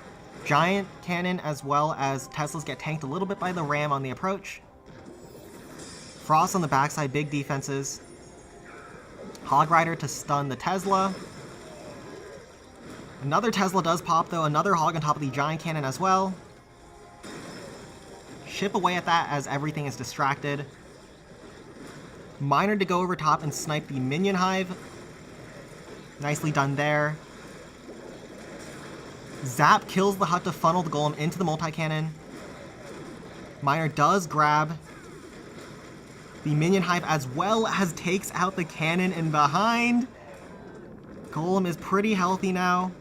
And we'll see if he has enough left in the bag. One more Hog Rider still to go. Barb to snipe the bomb tower in the middle. Another Barb to make sure that thing goes down. Hog Rider to stun the rocket artillery on the backside. One more Barb still to go. And a Tesla has popped in the moat as well. Hog Riders are going to finish off the Spear Thrower.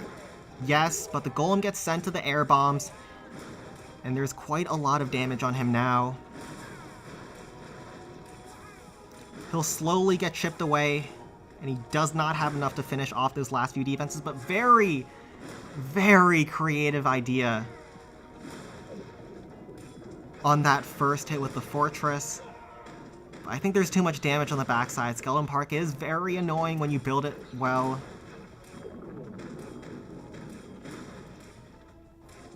But the Multi-Mortar goes down. Spear Thrower goes down. Defenses are frosted up. And have I spoken too soon here as well?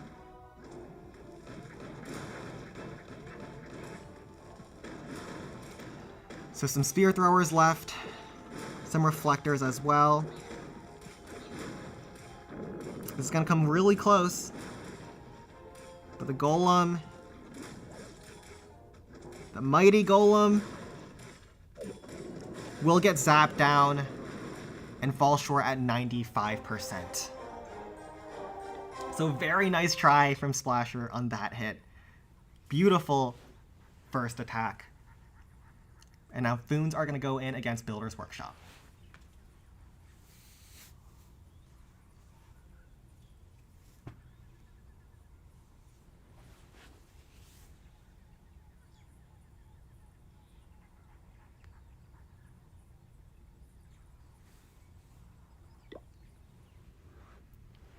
So Splasher's Builder's Workshop is on the board.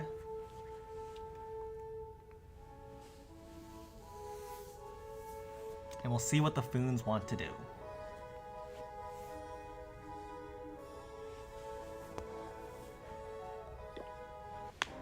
The Fons are in Graveyard Hogs with a P.E.K.K.A. standard army.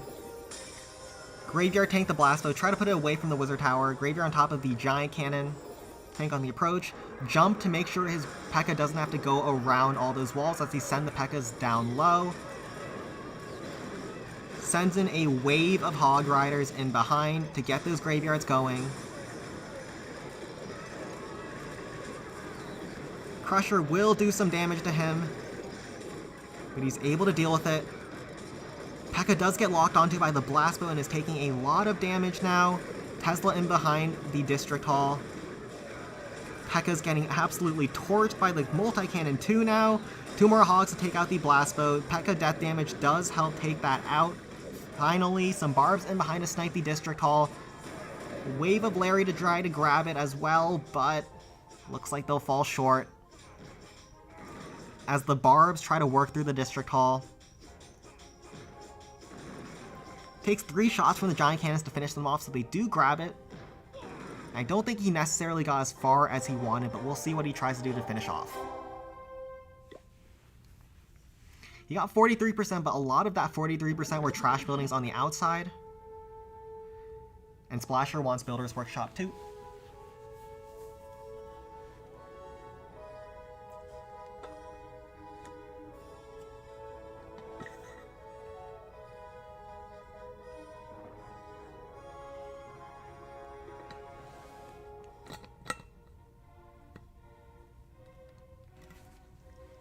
Yeah, there's still a lot left on the backside. So it's probably just going to be a race for percent.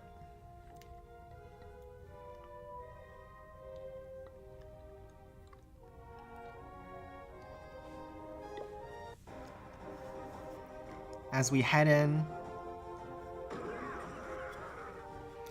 Star is going to go in to try to finish off with some graveyards. Another very similar army, actually. As he drops down 2 graveyard spells, 1 on top of the giant cannon and 1 to distract the blast bow. Giant to tank the giant cannon on the entry, some hogs to stun it, Peck up the left-hand side to go in after the giant cannon. And 6 more hog riders in his bag, 1 more graveyard still to go, drops on top of the backside giant cannon there. Hog rider on top of the crusher. Does stun the crusher, but it does a lot of damage to his troops. Hog riders converging from all angles. 2 more hog riders up the left. P.E.K.K.A is still in there doing damage. 2 more that he can drop on top of the multi-mortar, and then probably this multi-cannon, it seems. Hog riders have snuck in and took out the giant cannon. Wave of hog riders are still left. Blastbow did get a shot off and killed a bunch of them, though. Hog riders do pull a zap trap. Barb on top of this spear thrower. P.E.K.K.A will finish off the Tesla. P.E.K.K.A is the last thing left, and there's a Barb to help her.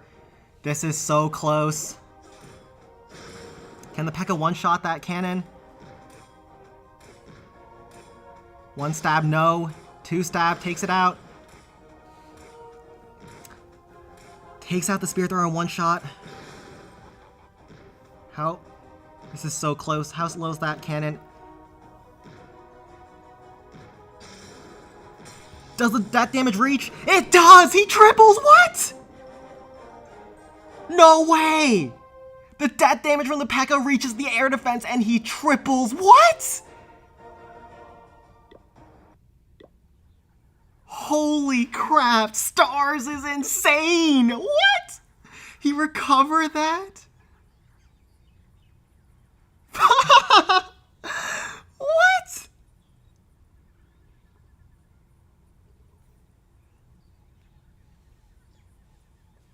Oh my goodness! Oh my goodness gracious!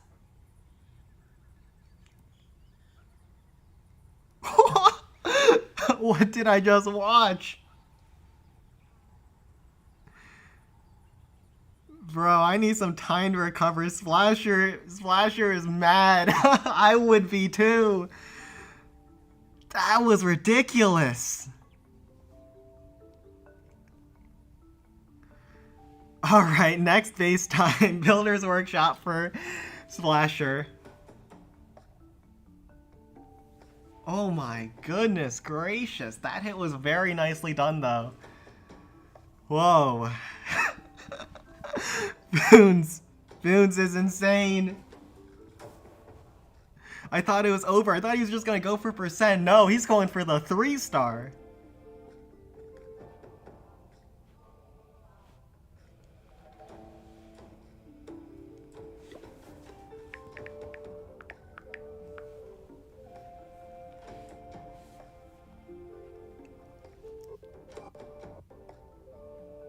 Cora, where are you?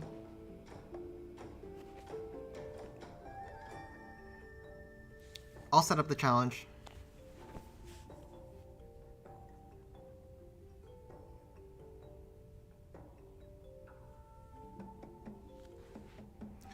Ay, ay, ay.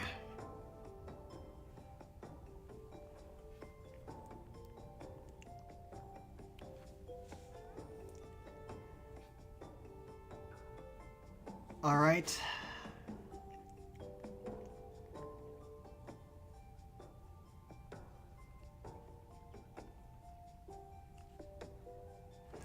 And Fons Builder's Workshop is on the board.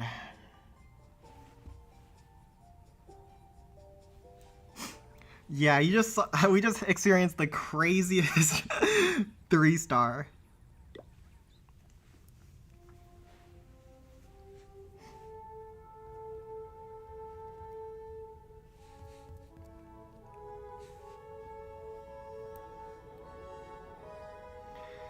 And Cora looks like he's still shell-shocked, and I'll be starting some challenges from here on out.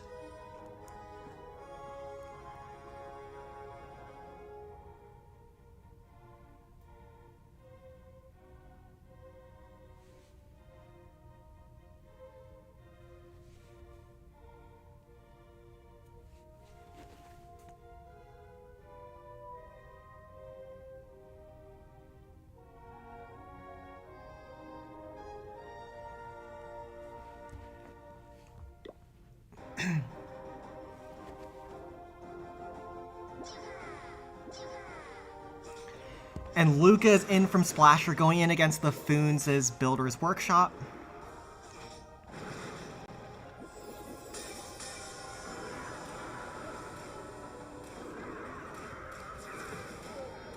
And he's coming in with Graveyard Hogs with some Wizards in behind.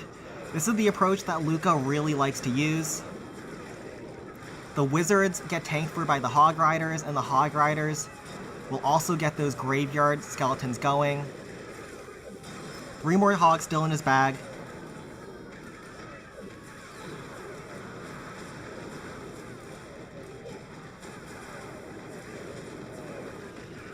And Wizards are still chipping away inside of the base. They finish off the District Hall, 1 more Hog on top of the Giant Cannon.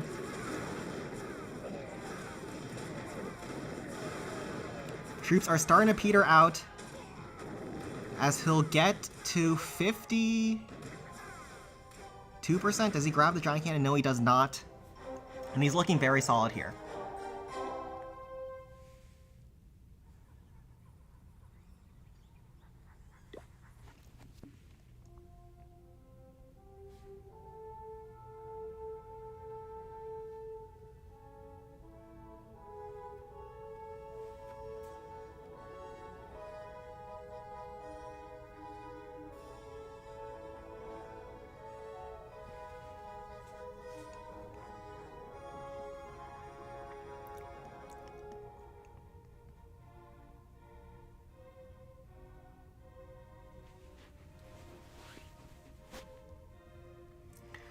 And Barbarian Camp will be the next base for the Fons, and Splasher is in. Finishing off with a similar approach. 10 Rams this time. This time he'll bring a Zap, because he doesn't need to jump over anything. Graveyard spells to distract the Giant Cannons on the entry. 1 more Graveyard for the backside Giant Cannon, it seems. Hog Riders will stun those Giant Cannons that are exposed. Wizards in behind to help distract and deal the damage. Tesla Farm pops on the left-hand side. He has 4 more Hogs to try to help with that. Wizards are getting blown up by traps, it seems. 2 more Hog Riders still in the bag. Wizards are low on the right-hand side, but they are surviving on a Razor's Edge. 1 more Hog Rider still in his bag. He's looking very good here. Log Trap kills a bunch of Larrys.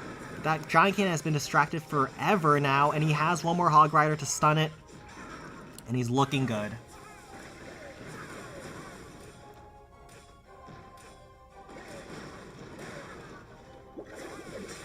Swags the Zap, swags a couple of troops as well, and we'll put Splasher's Barbarian Camp on the board.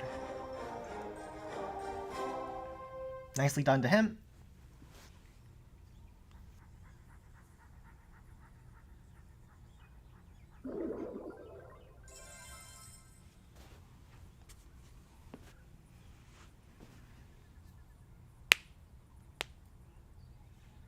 And the Fons are in against Barbarian Camp now, and they're coming in with a Golem attack as well. Question mark, man. is going to start off with a barb to find a troll Tesla. Tesla in the corner. And the barb will snipe it down. So they made some designs with their decoration to spell out that there was a Tesla over there. The gentleman thing to do. And Golem is coming up from the top angle.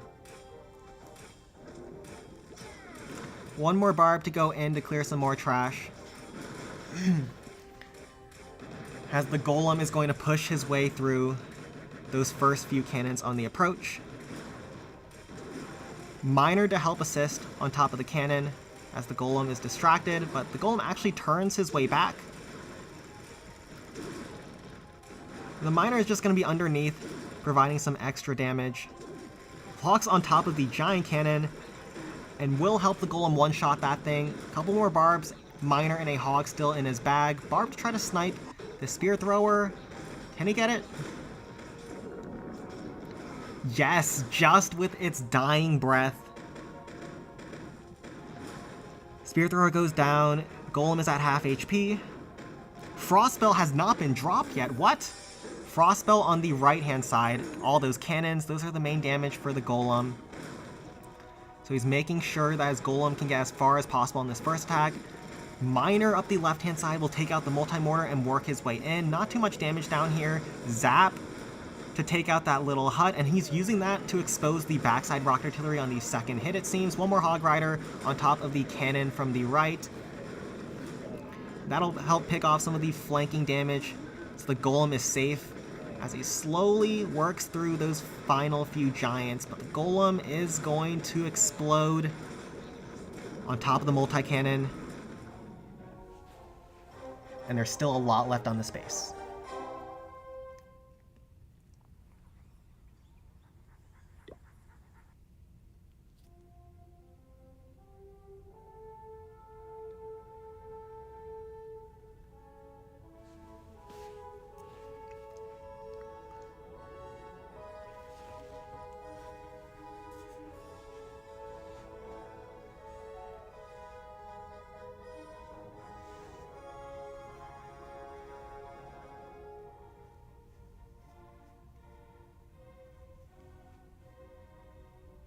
Dragon Cliffs will be the next base for Splasher.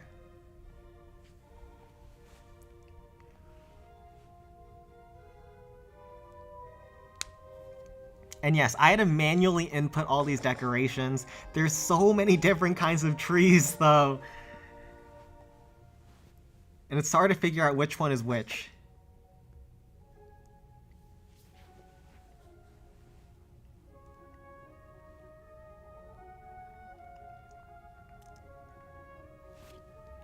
And Fons is in with their second hit.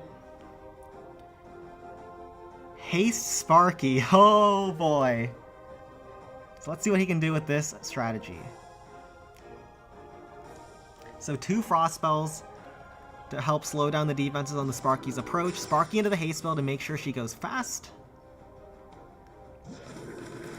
Giants from either side to tank all those point defenses on the approach. Very nicely done on the giant from the right angle.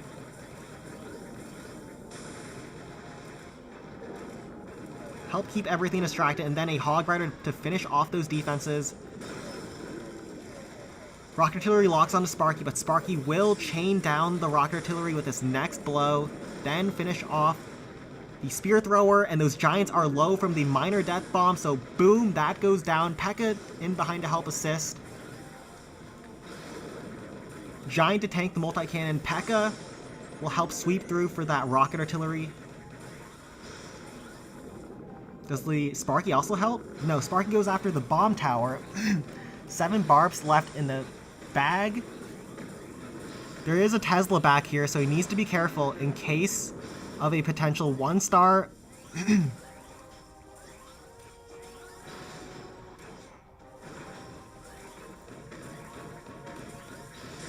Sparky does get locked on too.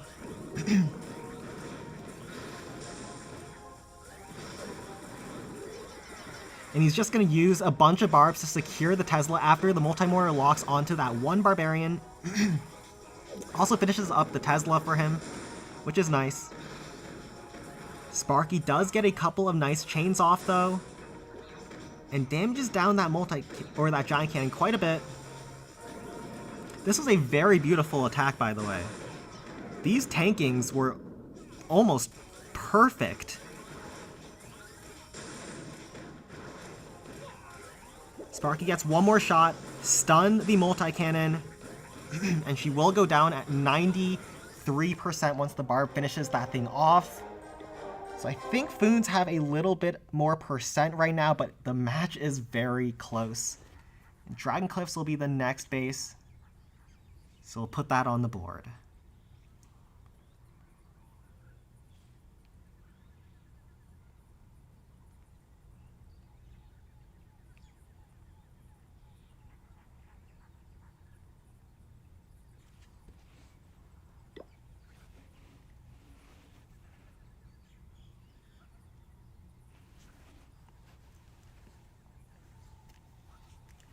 And the peak challenge, we'll put that up as well. And yeah, that attack was very nice. Almost recovered that. There was still so much left on the base though, and I don't think that was quite possible. So the Fons' Dragon Cliff is on the board. Closed entry. We'll see how Splasher wants to approach this.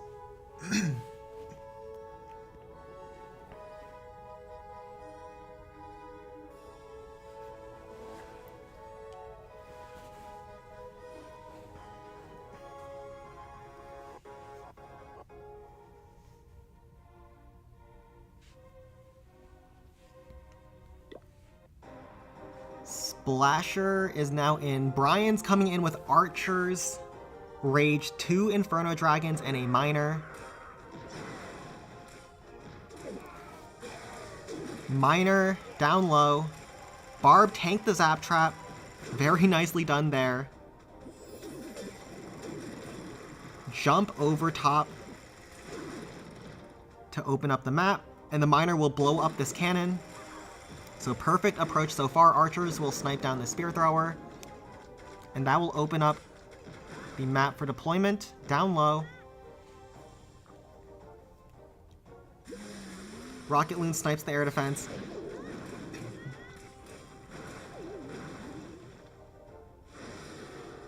Inferno Dragon on top of the District Hall will take that thing out. Very nicely done so far.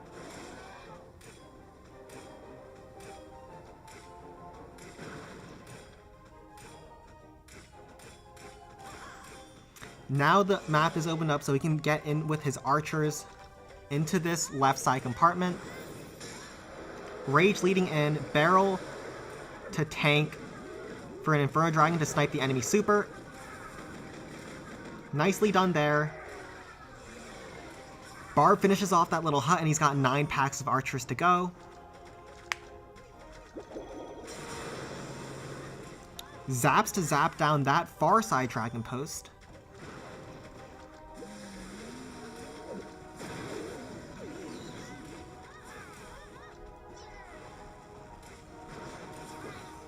Four rams as well as archers to try to grab as many dragons as possible.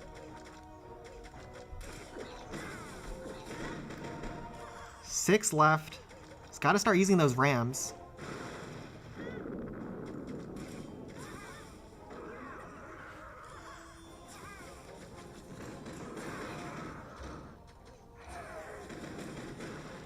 And a bunch of archers to try to grab some of those dragons. Rams to help distract. Very nicely done there. Kills 2 dragons. 3 more packs of archers to go.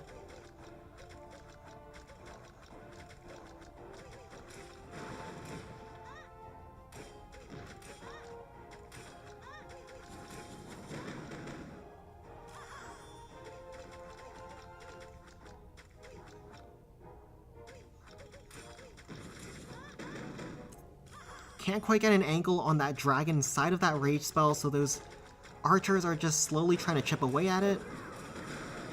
Ram does tank a Zap Trap. That'll help him out for later. And another Ram to try to go in, open up some walls.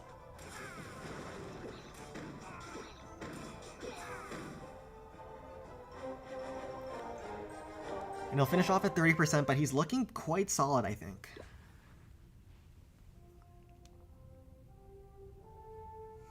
A lot of defenses down first hit. District Hall has fallen as well.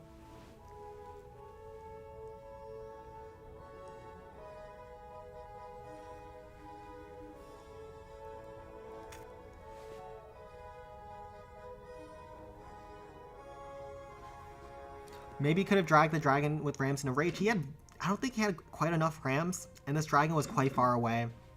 Would have been difficult, but I think it could have been possible. You would have needed multiple rams to pull the dragon, though.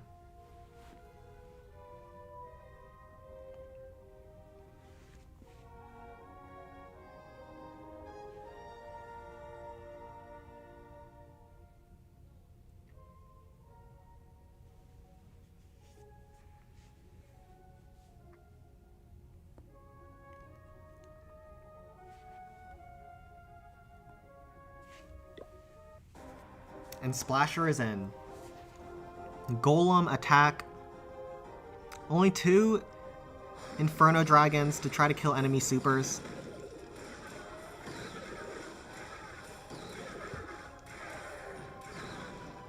Gets the first one down with a barrel Inferno Dragon trick. And the Inferno Dragon survives at 1 HP. Inferno Dragon's OP, but it does take a stupid angle and get picked off by the spear thrower naturally.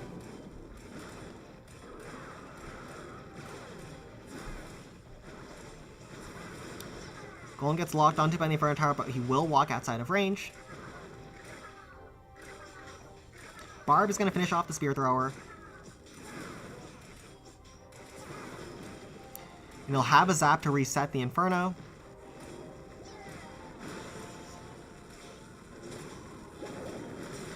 Zaps now. Barb to finish off the spear thrower. Blastbow does a ton of single target damage.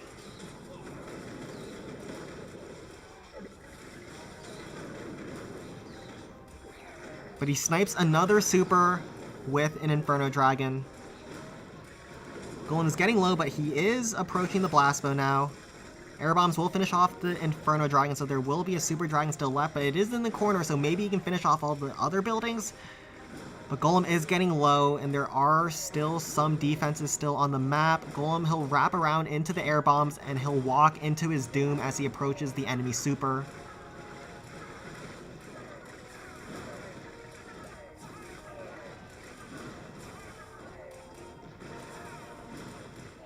So Golem, how's he looking?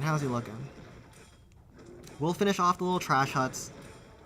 Wraps back in, and the dragon will be the death of him. He needed this dragon post to be the last thing he killed because he didn't have a plan to try to take that out. But he does get very good percent. 92% is very good against dragon cliffs.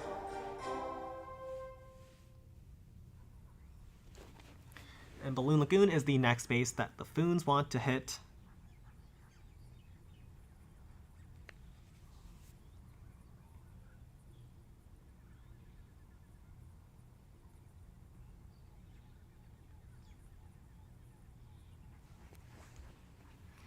So Splasher's Balloon Lagoon is on the board, and once again, they had me input more decorations, saying that there's a Tesla here as well. So let's see what the Fons want to do against this space.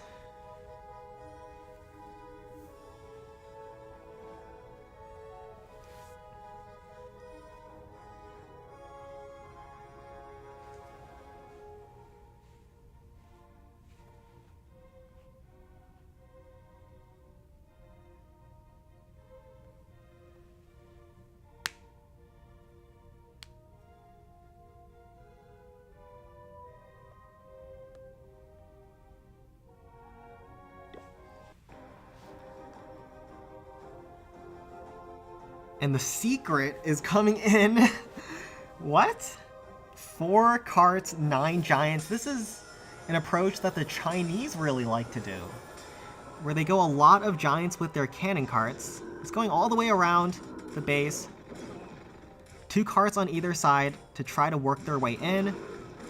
The giants will tank for the carts on their approach, as well as make sure those graveyards start going. 1 more graveyard yet to deploy. 3 of his cards actually went topside, which is not ideal. But he'll have to make do. 1 miner. Wherever he wants to send that. Wait, where's the miner? I can hear it digging. It's digging on top of the Tesla. So he's sending it in to help assist the cannon cart because his cannon cart's walked on him.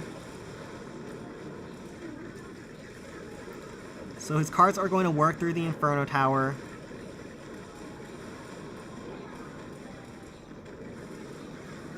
And slowly move their way to the defenses. Man, those cards are so slow. Can he get to the rocket artillery? Its final form does lock on. But there's so much damage there, and all 4 rocket artilleries are still on the field.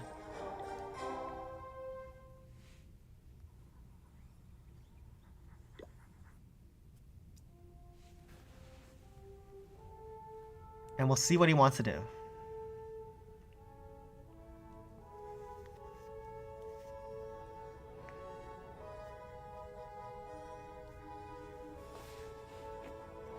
So there's still a lot left on the base, but he has gotten the district hall, so he doesn't need to worry about that. Still don't know if there's a Tesla over there.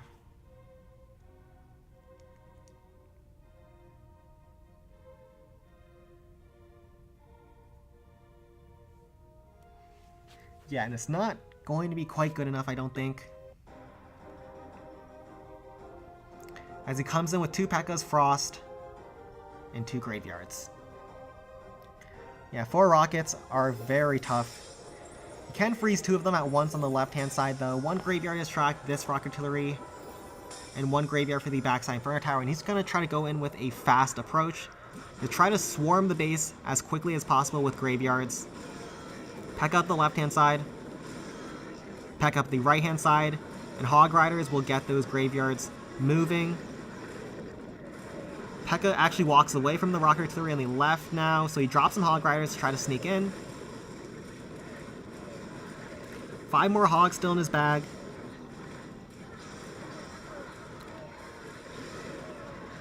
Hog Rider on the backside as well. Stuns the Crusher, makes sure it does not get a shot on him. All his Hogs have been deployed. It's a question of if he has enough troops to finish through this. He has a Hog Rider finishing off the bomb tower on the left. Bunch of Larrys and a low health P.E.K.K.A. over there as well.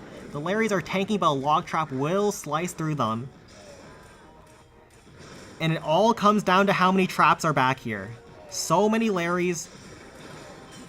P.E.K.K.A. will swipe down on the air bombs. The other P.E.K.K.A. is low, and I think he's going to fall short.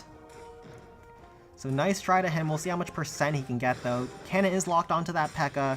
It blows up the cannon 90%.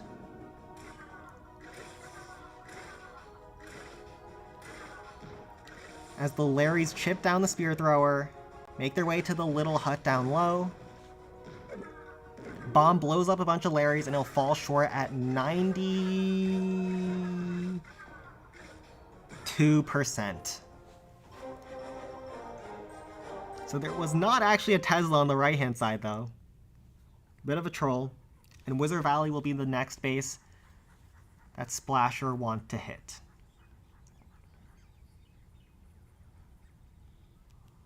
So we'll put that on the board.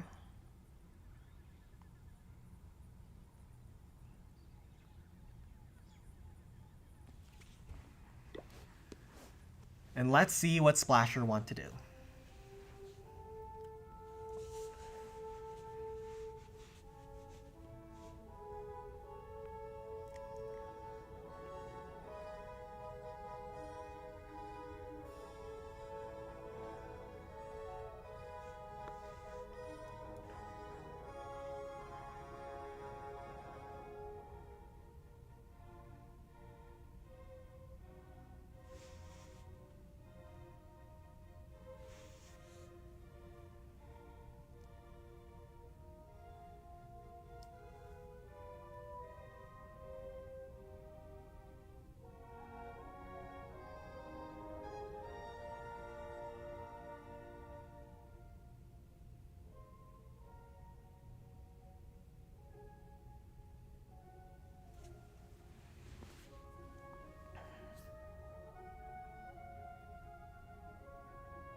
And Splasher, hello?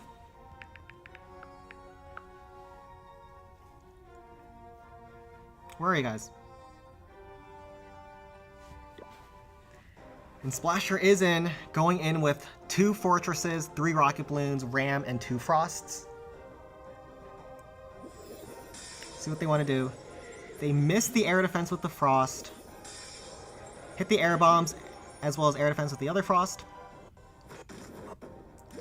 Fortress goes in. Tesla's on the approach. Will do some damage to him. 2 more Rocket Balloons to finish off the air defense on the left side flank.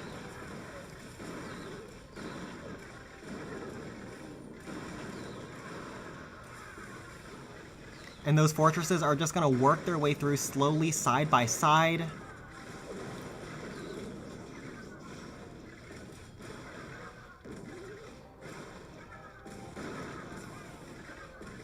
He has the Zap spell for the Inferno Tower once he starts getting in range of that.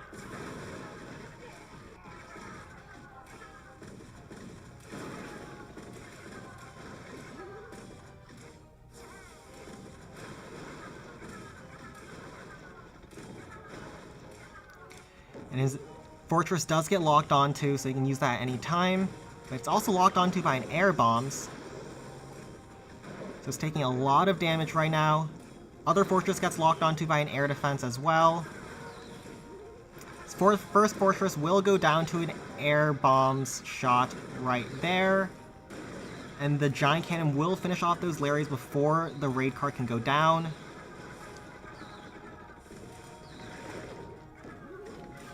That raid card might go down to those Larrys though. There is an Inferno Tower covering, but there's a ton of Larrys grouped up, ganging up on that poor thing. Oh, or not. And we'll see what he wants to do to finish off the base.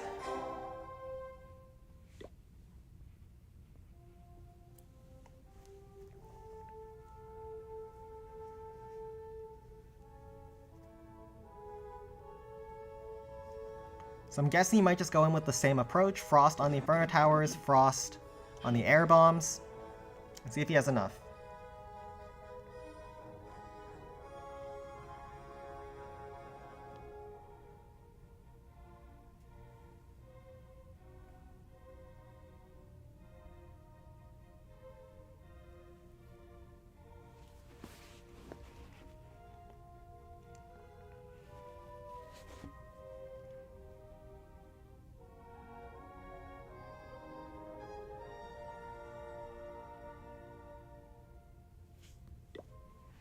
Yeah, it looks like Akamaru is out today, and Ein is going to come in with a very similar approach.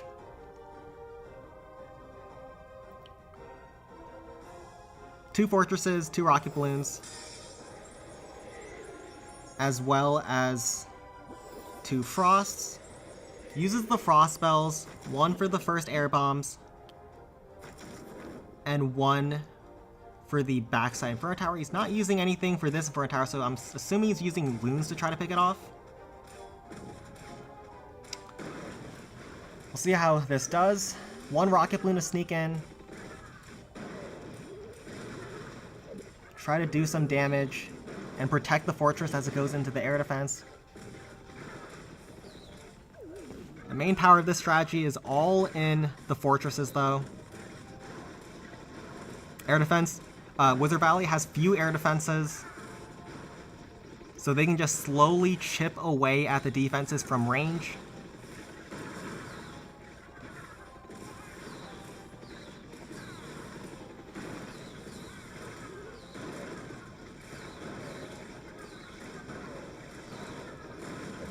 Inferno Tower locks onto his fortress, so he will need to use a zap to reset it.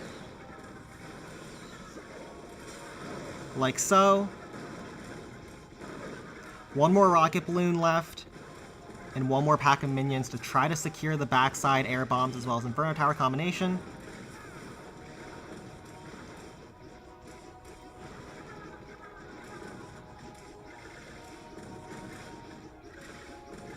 Yeah, I think he dropped his frost on top of the air bombs and air defense just to secure percent, but does he still have a chance at a 3-star? Has a rocket balloon still left.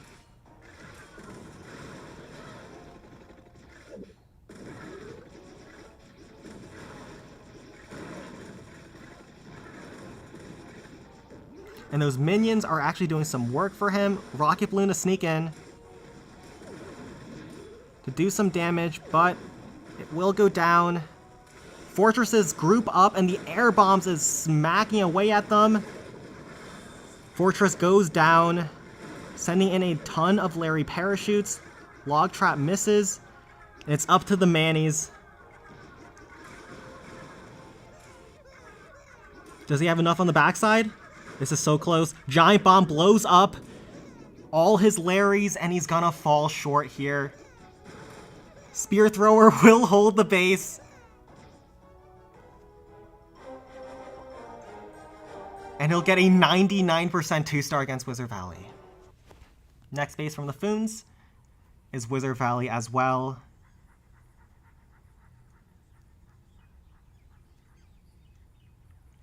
And we'll see what they can do.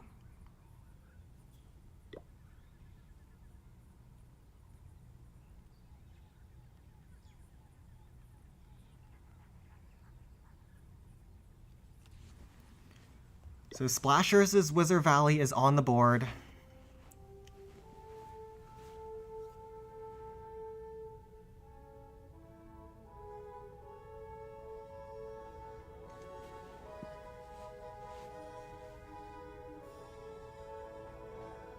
And we'll see what the Fons want to do here.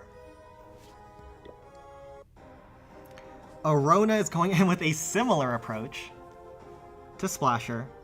With double Fortress, 3 Rocket Balloons, 2 Frosts. Frost on top of 2 air defenses and an Inferno Tower. And Frost on the other Inferno Tower on the right-hand side. Fortress is up the gut. He has a couple of Rocket Balloons to help assist, 1 Zap to help reset Infernos.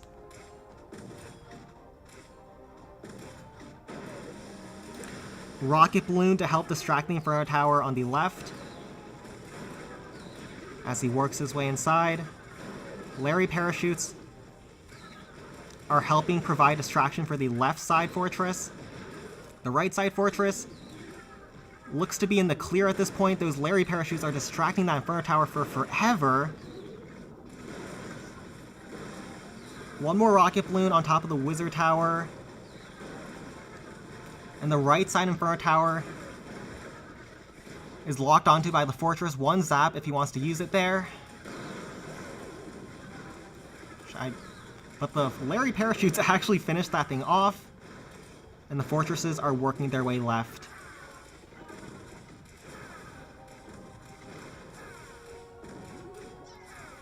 Fortress on top of the Tesla will snipe that thing down. Barb in behind to clear some trash. He has no more troops, but he does have a Zap that he saved on that he'll use to stun the air bombs. His Larrys gang up on top of the middle raid cart. There's no Inferno Tower covering, and they will be able to take that thing out.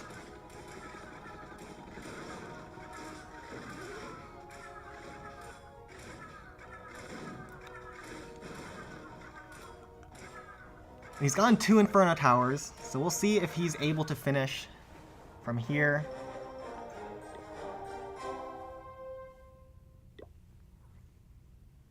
Quite a lot still left, and he does still need to take the District Hall.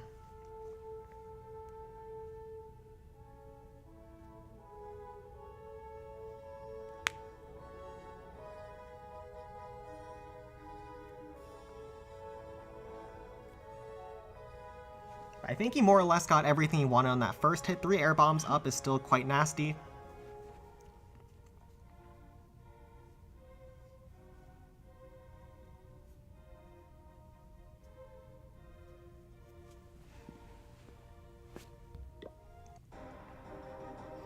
He's coming in with the same approach. 2 fortresses.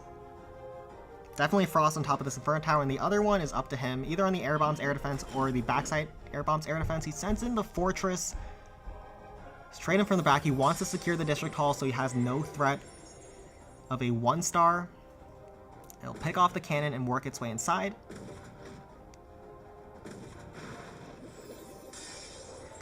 Frost on the backside as well.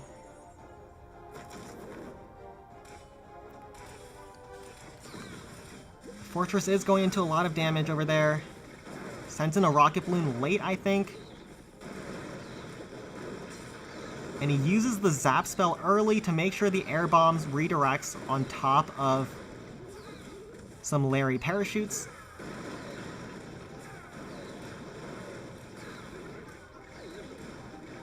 So the right side fortress has taken a ton of damage.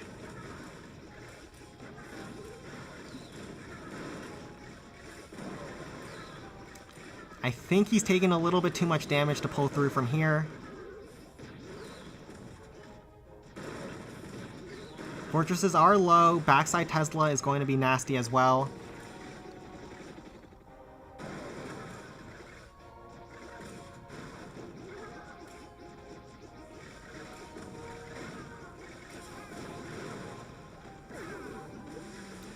One rocket balloon to quickly get through that cannon. He needs to get to that Inferno Tower as quickly as possible. Air bombs is also providing some damage against those fortresses, and there's too much on this backside. Let's see how much percent he can get, though. Secured the 2-star.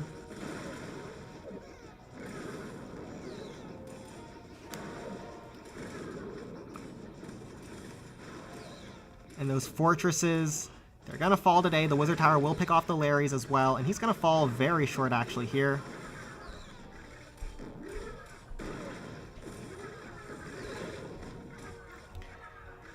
And it's all up to the Larrys to try to secure a little bit more percent. But both sides are going to fail against Wizard Valley. Wizard Valley is too OP. And Balloon Lagoon will be the next base from Splasher.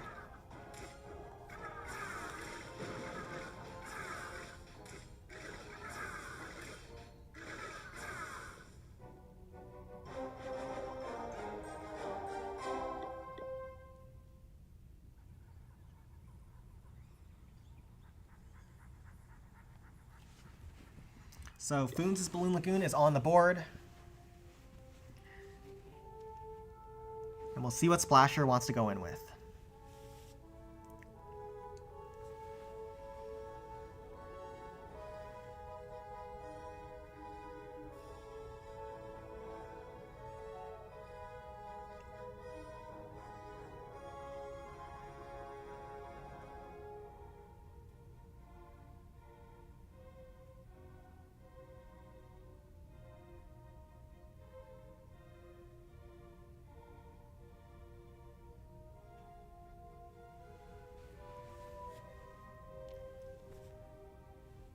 So Splasher will probably commit a graveyard here. Balloon Lagoon and Builder's Workshop are the two most popular candidates. And Golem Quarry as well. I think Balloon Lagoon and Builder's Workshop are basically musts.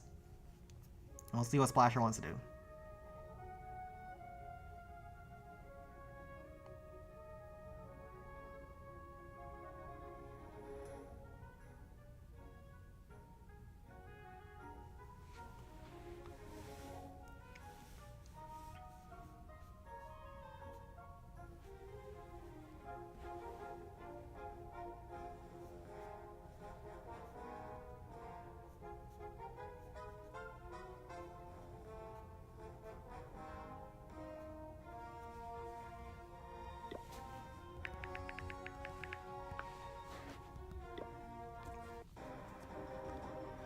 And Splasher is coming in with Haste Spell Graveyard Sparky. Inferno Dragon over the top. Try to snipe the Spell Factory, and I think he's trying to break out the right-hand side. Yup, like that.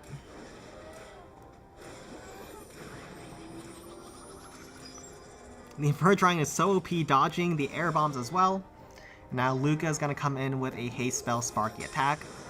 Graveyard Spell on top of the middle section over here.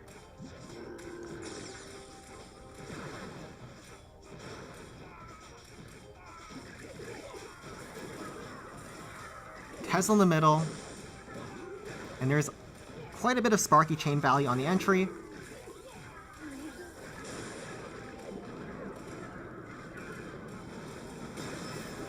Hog Riders and Giants and Larrys are pulling out all those traps as the Sparky works its way inside slowly but surely. 2 Giants, 2 Hog Riders on the field still to deploy, and then a Graveyard Spell to distract the backside Rocket Artillery. Huge chain value off in the Inferno Tower, grabbing the multi-cannon.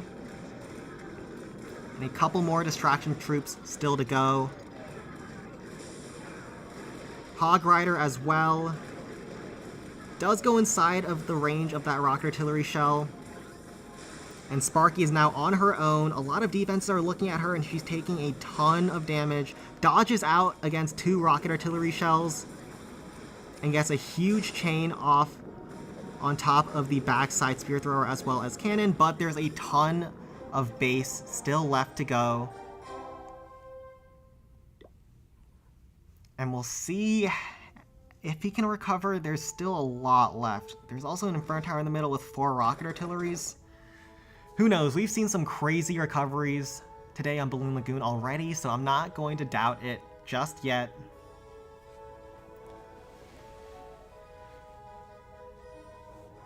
Yeah, I think it's going to be quite difficult from here, but who knows?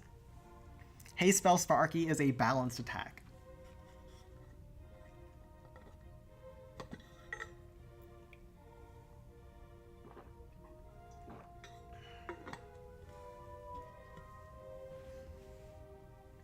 And Golem Quarry will be the next base for Fons.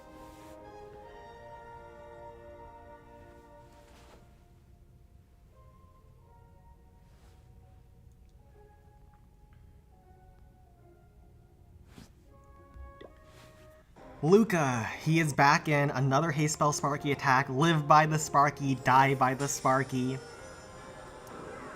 Haste Spell Sparky from the top angle. Ramps open up the wall. Bunch of giants to help distract the defenses on the approach. Graveyard Larrys are spawning as his troops start dying.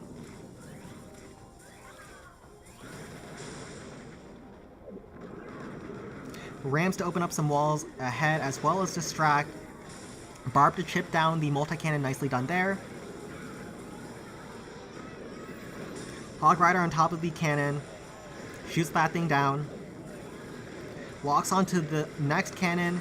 Chains down the spear thrower and behind. Ton of Larrys spawning from all different angles. 1 giant in the bag.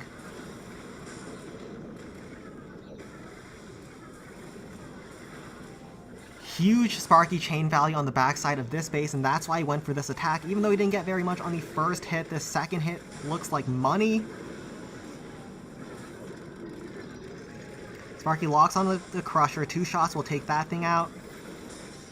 1 more graveyard for the backside. Sparky swerves left. Huge chain off on top of that spear thrower. We'll get another huge shot off on top of the cannons over here. Rocket artillery is the next victim for Sparky.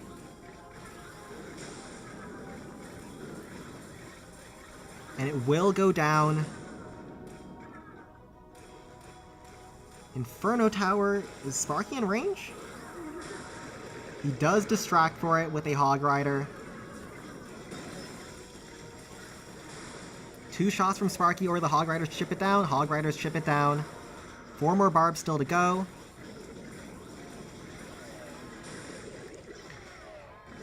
And Luca, is he looking good here? Barb to help distract.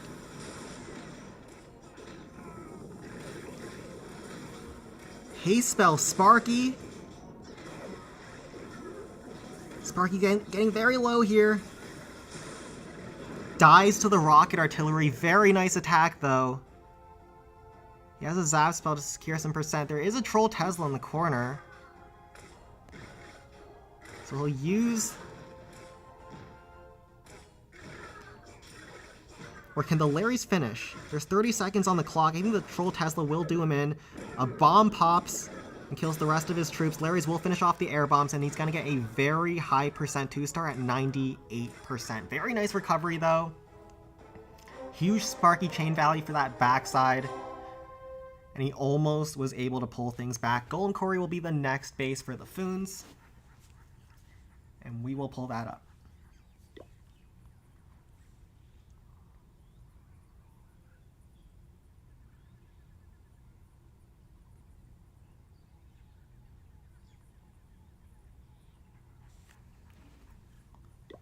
So Splasher's Golem Quarry is on the board, and we'll see what the Fons want to do.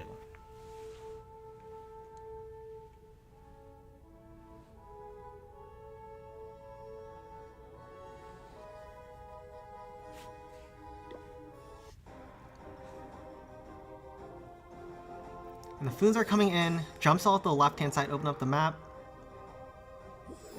With Graveyard Hogs and a P.E.K.K.A to sneak in. Graveyards on the entry. Tons of Rams just all spammed in at once. Hog Riders in behind to snipe some buildings. P.E.K.K.A to go in as well, but he's run out of Rams because he dropped them all in at the start, and the P.E.K.K.A is going to be stuck on walls.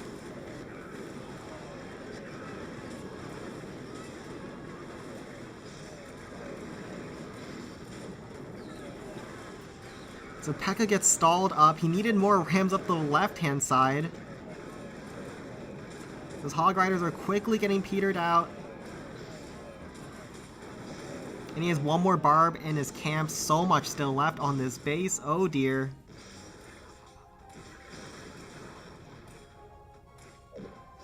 Barb will help chip down the cannon for the P.E.K.K.A to one-shot. P.E.K.K.A will blow up the Spear Thrower, as well as get some damage on the District Hall. But there is so much still left on this base. And we'll see what he can do.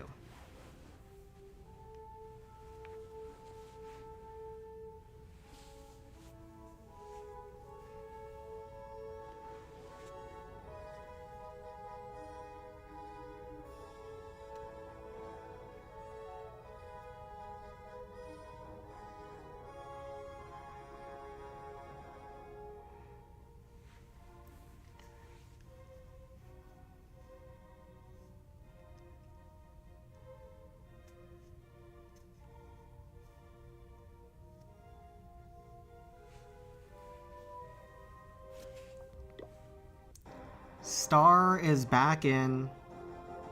Similar approach, less Rams this time, more Hog Riders. Graveyards on top of the multi-mortars to help distract those big splashes. Jump spell at the middle to get his troops across. Giant to tank the blast bow as well as rock artillery on the approach. Rams to help get the graveyards going. Hog Riders to stun the defenses.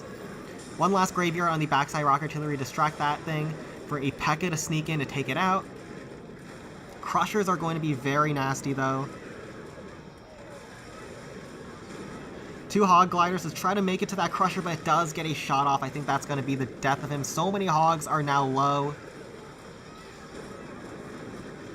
P.E.K.K.A is also getting locked onto by some point defenses on the left-hand side. Larrys are grouping up on the District Hall. So... Whoa. This was looking terrible, but what is going on here? So many Hogs still left. What the heck? How did this work? Huh? The Fons, what? Not only does he have the base, it's smashed. That's ridiculous. What? The Fons is crazy. What the heck? That's disgusting. Oh my goodness. He just spammed everything in and he just did not care. He just took the Golem Quarry like that.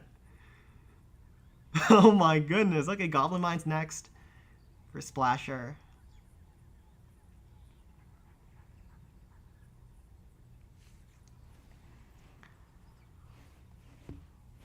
What in the world? How was that? What?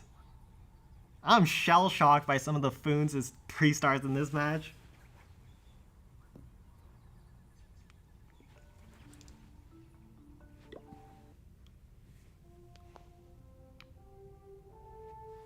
And Splasher is in against Goblin Mines, where they're going to come in with a haste spell Sparky. Yeah, I have learned my lesson. I'm not going to start trying to call graveyard attacks over after the first hit, because apparently they can kill the entire base, no problem. Sparky Haste Frost on the first hit against this Goblin Mines.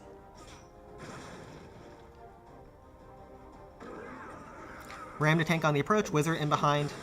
Zap spells get pulled by the Ram.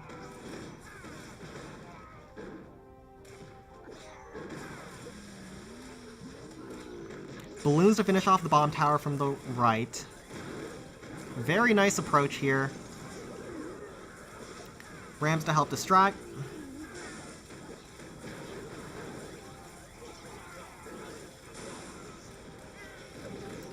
And the Haste Sparky is going in. Those Zap Traps are doing absolutely nothing as they all get pulled one after the other. Barb to finish off some goblins. Those Sparky's chains are doing some work, killing so many goblins.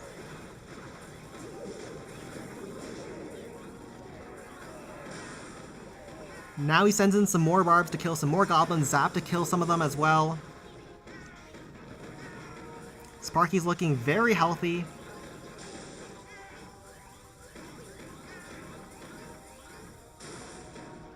As she works her way down, 3 more ramps and 2 more barbs still to go. Sparky locks onto the cannon.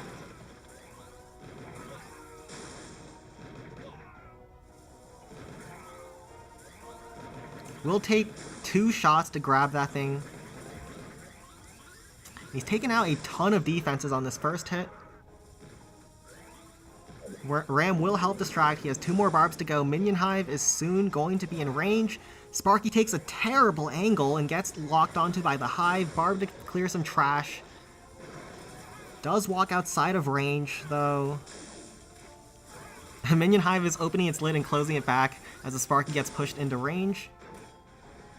Can she get one more shot off?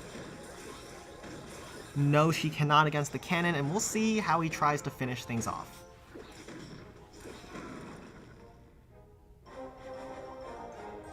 Very cool first hit so far.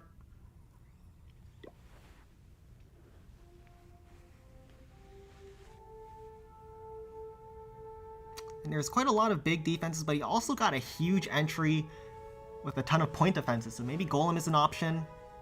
But the key thing is that the haste spell is down for his second hit. And it's just such a good spell to use on your first hit, because having speedy troops on the second hit for free is just the bonus for it.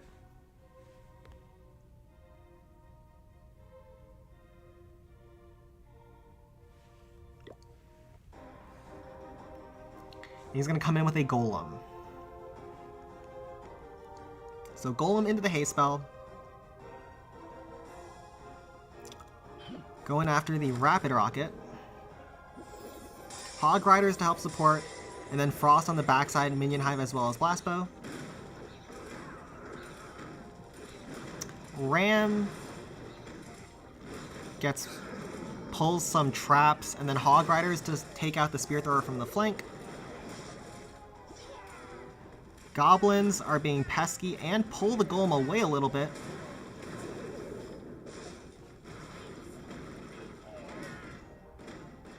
But the Golem steps back in to the Giant Cannon.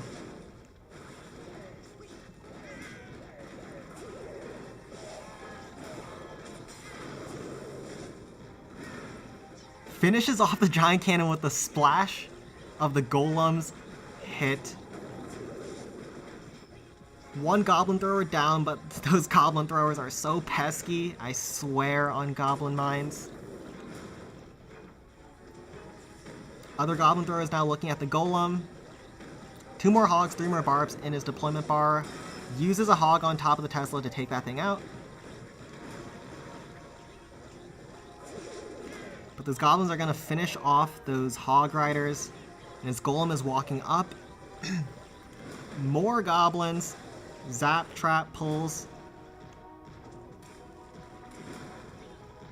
Yeah, this is going to be a defense. Last Hog on top of this cannon. Try to help assist the Golem get through the Reflector and not get swarmed by those point defenses. Just a matter of how much percent he can get.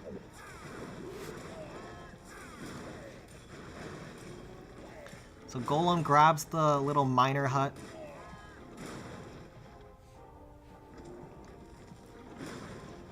We'll swerve down. Barb to tank now. Just trying to keep that Golem alive as much as he can. Barbs are finishing off those Goblins one at a time. Oh, he's got a 1-star. I didn't realize he didn't take the district hall. Oh no. District hall still on the board. Splasher 1 stars. That's not good.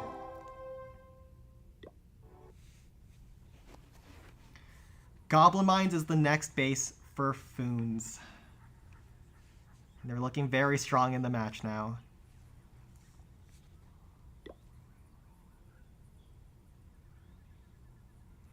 So Splasher GM will be on the board.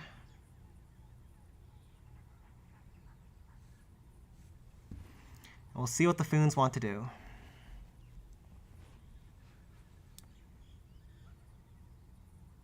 %92% 1 star. That was, that hurts.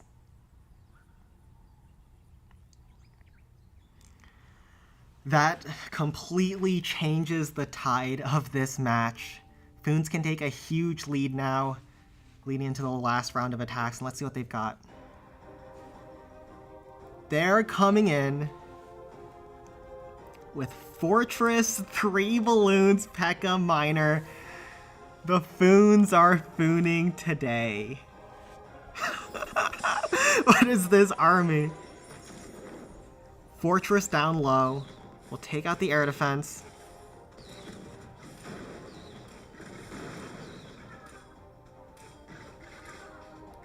We'll take out the spear thrower afterwards.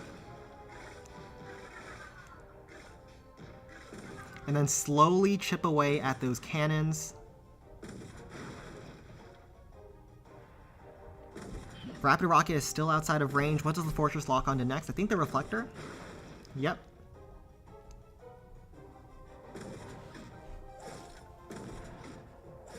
Reflector is slowly getting chipped down. Frost on the backside. Minion Hive as well. I think he wants to take out this giant cannon with his Fortress. Barrel up the right-hand side. Zap to reset the Rapid Rocket on top of other troops. And those Larry parachutes are so good. They'll take out all those Teslas and then pull out some goblins in behind. He has a zap to deploy. The walls aren't open on the bottom side for the goblins to go out from there, so they're going out from the top side. Rocket Balloon to snipe down the blast bow, but he misses a little bit.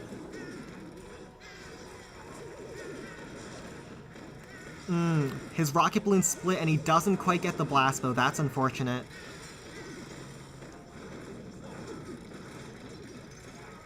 But his miner is still up.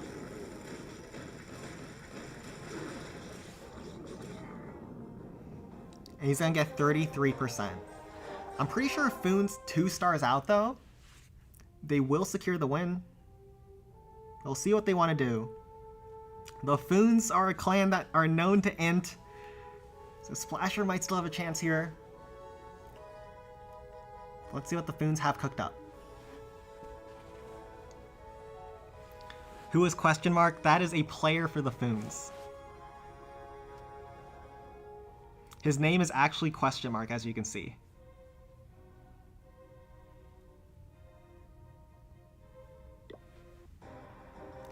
And the Fons are coming in with 15 giants, 4 wizards. The Fons are fooning today.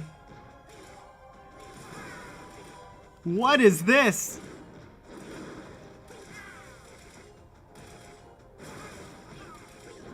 Wizards in behind kill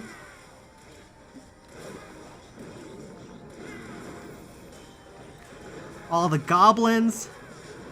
Giants are starting to stray on him.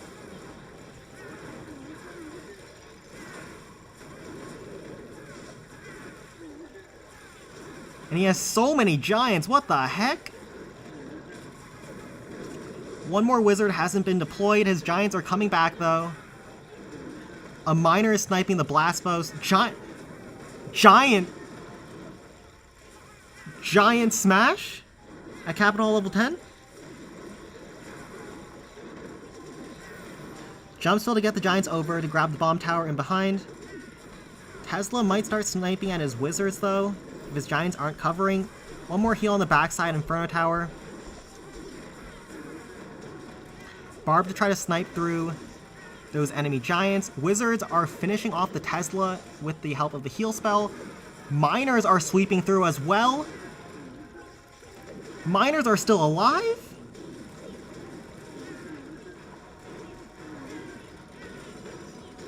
And he will fall short here, but very nice attempt. His troops split up at the very end. And that was a little unfortunate.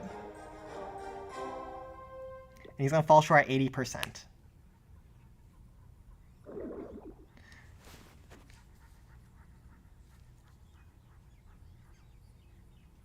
So Splasher, what was that? Splasher's going to go in with their final hit now against Dragon Cliffs, I think. They have not hit. No, they've hit Dragon Cliffs. Splasher, what's your last base? I think it's Golem Quarry, actually.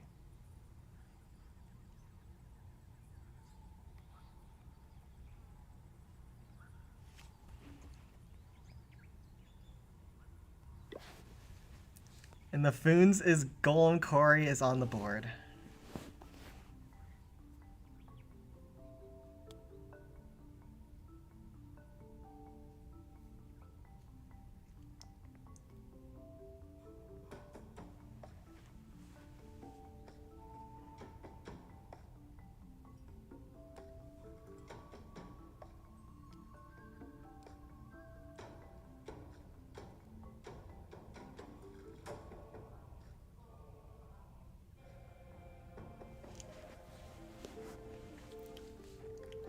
But yeah, I'm pretty sure that attack worked if he got the blast ball on the first hit with his rocket balloons. But his Giants also split up on him, which was really bad.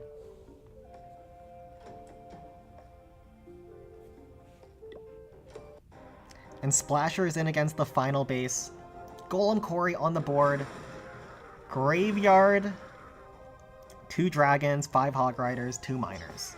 Very cool army here as well. Let's see what Luca has planned for us.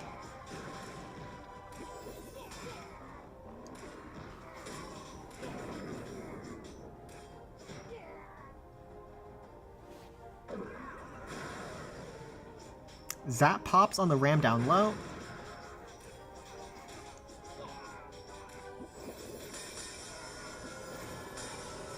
Graveyard spells down. Dragons on the top side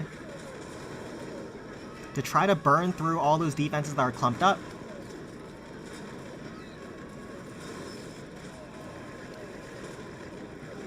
First dragon does go down. Hog Rider's down south as well. This is an amalgamation of an attack.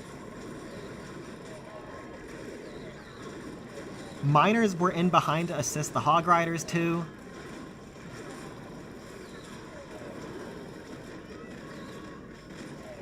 One last hog on top of the blast bow.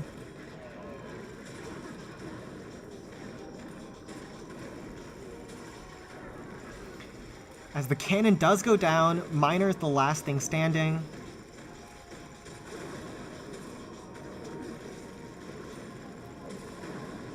Blows up on the air defense, and he's gotten a very nice hit on this first attack. Luca does need a triple to at least force the Fons to 2-star their last hit. And their last hit is against Dragon Cliff, so it's not exactly trivial.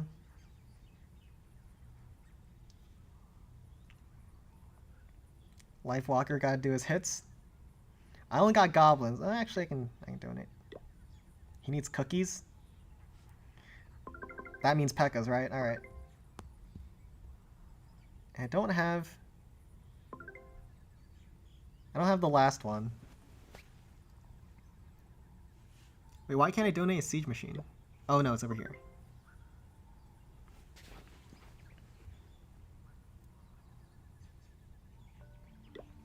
Tell him to join your clan, Alphal? Sure.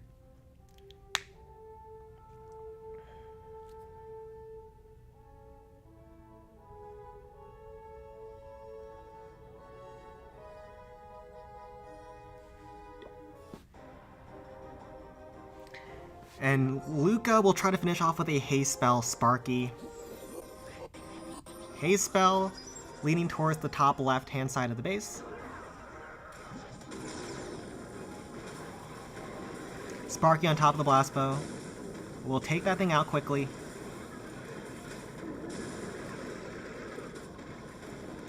Sparky redirects towards the top left. We'll take out a spear thrower, going after the multi-mortar over top. And take 2 shots against that. Graveyard spell in between all of those defenses, distract all of them. And the Sparky works her way inside. Giants to help tank. Sparky gets locked onto by the blast bow, I think. So Sparky's gonna die soon. He needs to go all in for the triple here. Sparky locks onto the rapid rocket. Gets a huge shot off against the rocket artillery. Locks onto the multi-cannon, goes down. He has not gotten the district hall yet, but it's kind of low. I think he's still going to be able to take it out with the barbs. Log trap pushes them back, but he secures the district hall for a 2-star. Crisis averted, but I believe Fons will win with a 2-star against Dragon Cliffs. Those hasted Larrys on the backside are trying to beat through the wall. He's going to fall short at 70%, and Fons is going to go in with their final hit. And Luca is mad.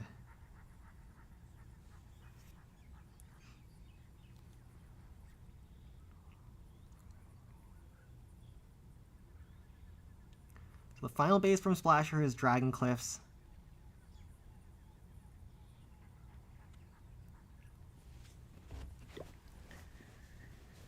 And we'll see what Fons can do. Well, now Fons, all they need is a 2-star. But let's see what they got cooked up. I think they only need a 1-star, actually. No, Fons?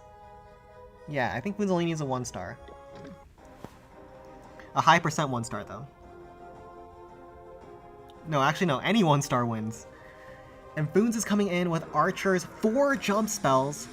The Secret. Balloon will take out the Spear Thrower, splash down the little trash hut, pull out the enemy super. For a Giant to pull it out further, outside of range of the air defense, Inferno Dragon will snipe it down.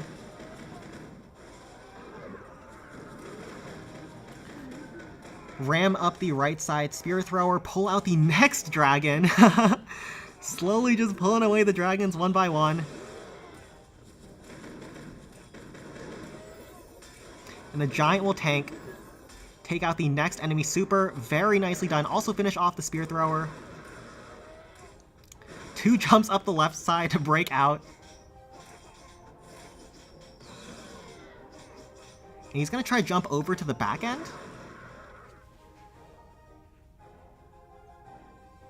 He's cooking. Secret is cooking today. Jump spell to get him over. This is crazy.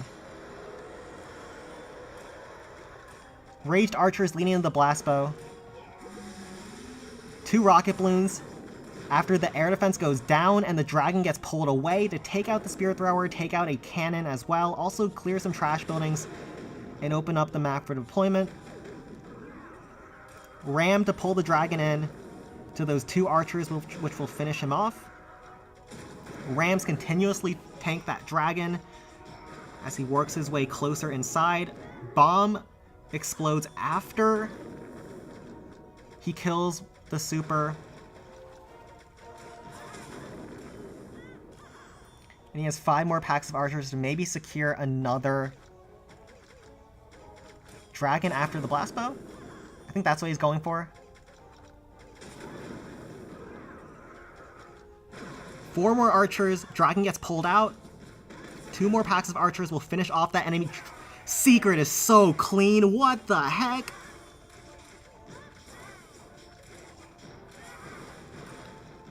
Jump spells on the backside for his second hit. 1 pack of minions. I wonder what that is for.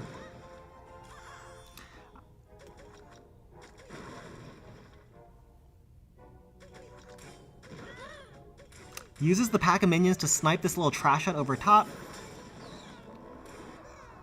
That'll help him set up for the second hit. Maybe send some air troops over. Ram to test for any traps. And we'll see what Secret has planned for his second hit. Secret only needs the District Hall at this point to win.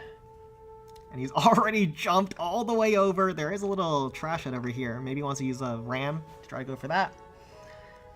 But, oh, don't tell me.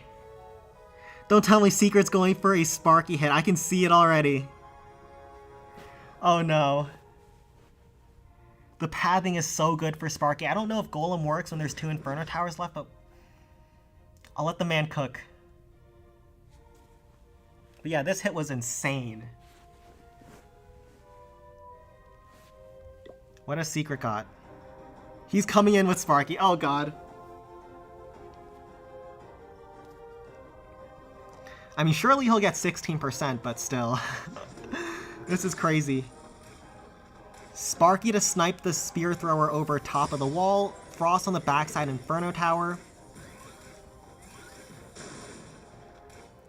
And Sparky is going to go over. Haste Spell linear inside. A Giant to help distract. Couple Rams as well. Barrel to tank after the bomb tower goes down. Minions to try to snipe that thing, as well as provide distraction for his Inferno Giant to snipe down the enemy super. Oh no. The super stays alive because of the air defenses all around. Inferno Dragon will finish it off.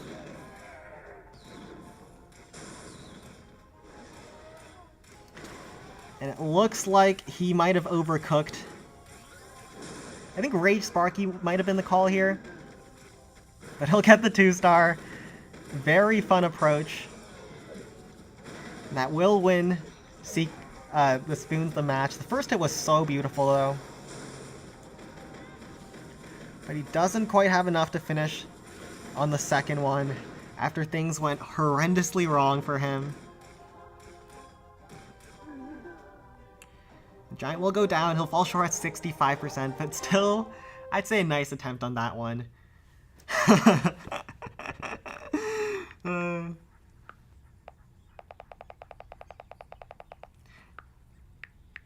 And I'll look into the lag for tomorrow.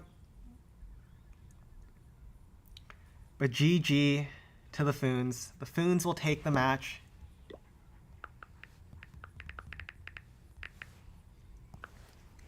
And they'll take the win against Splasher. Fons will advance to the finals and face off against Moo for first place. And then Splasher will drop down and face White Wolves NL in the losers match for third place. But stay tuned for tomorrow. I will fix any problems with the stream, hopefully by then. And thank you all for coming along. These matches were awesome, these plans were insane, and the bases were a lot better. Golem struggled immensely against these base builders today, and we'll see what they have cooked up for us tomorrow. Take care, everyone.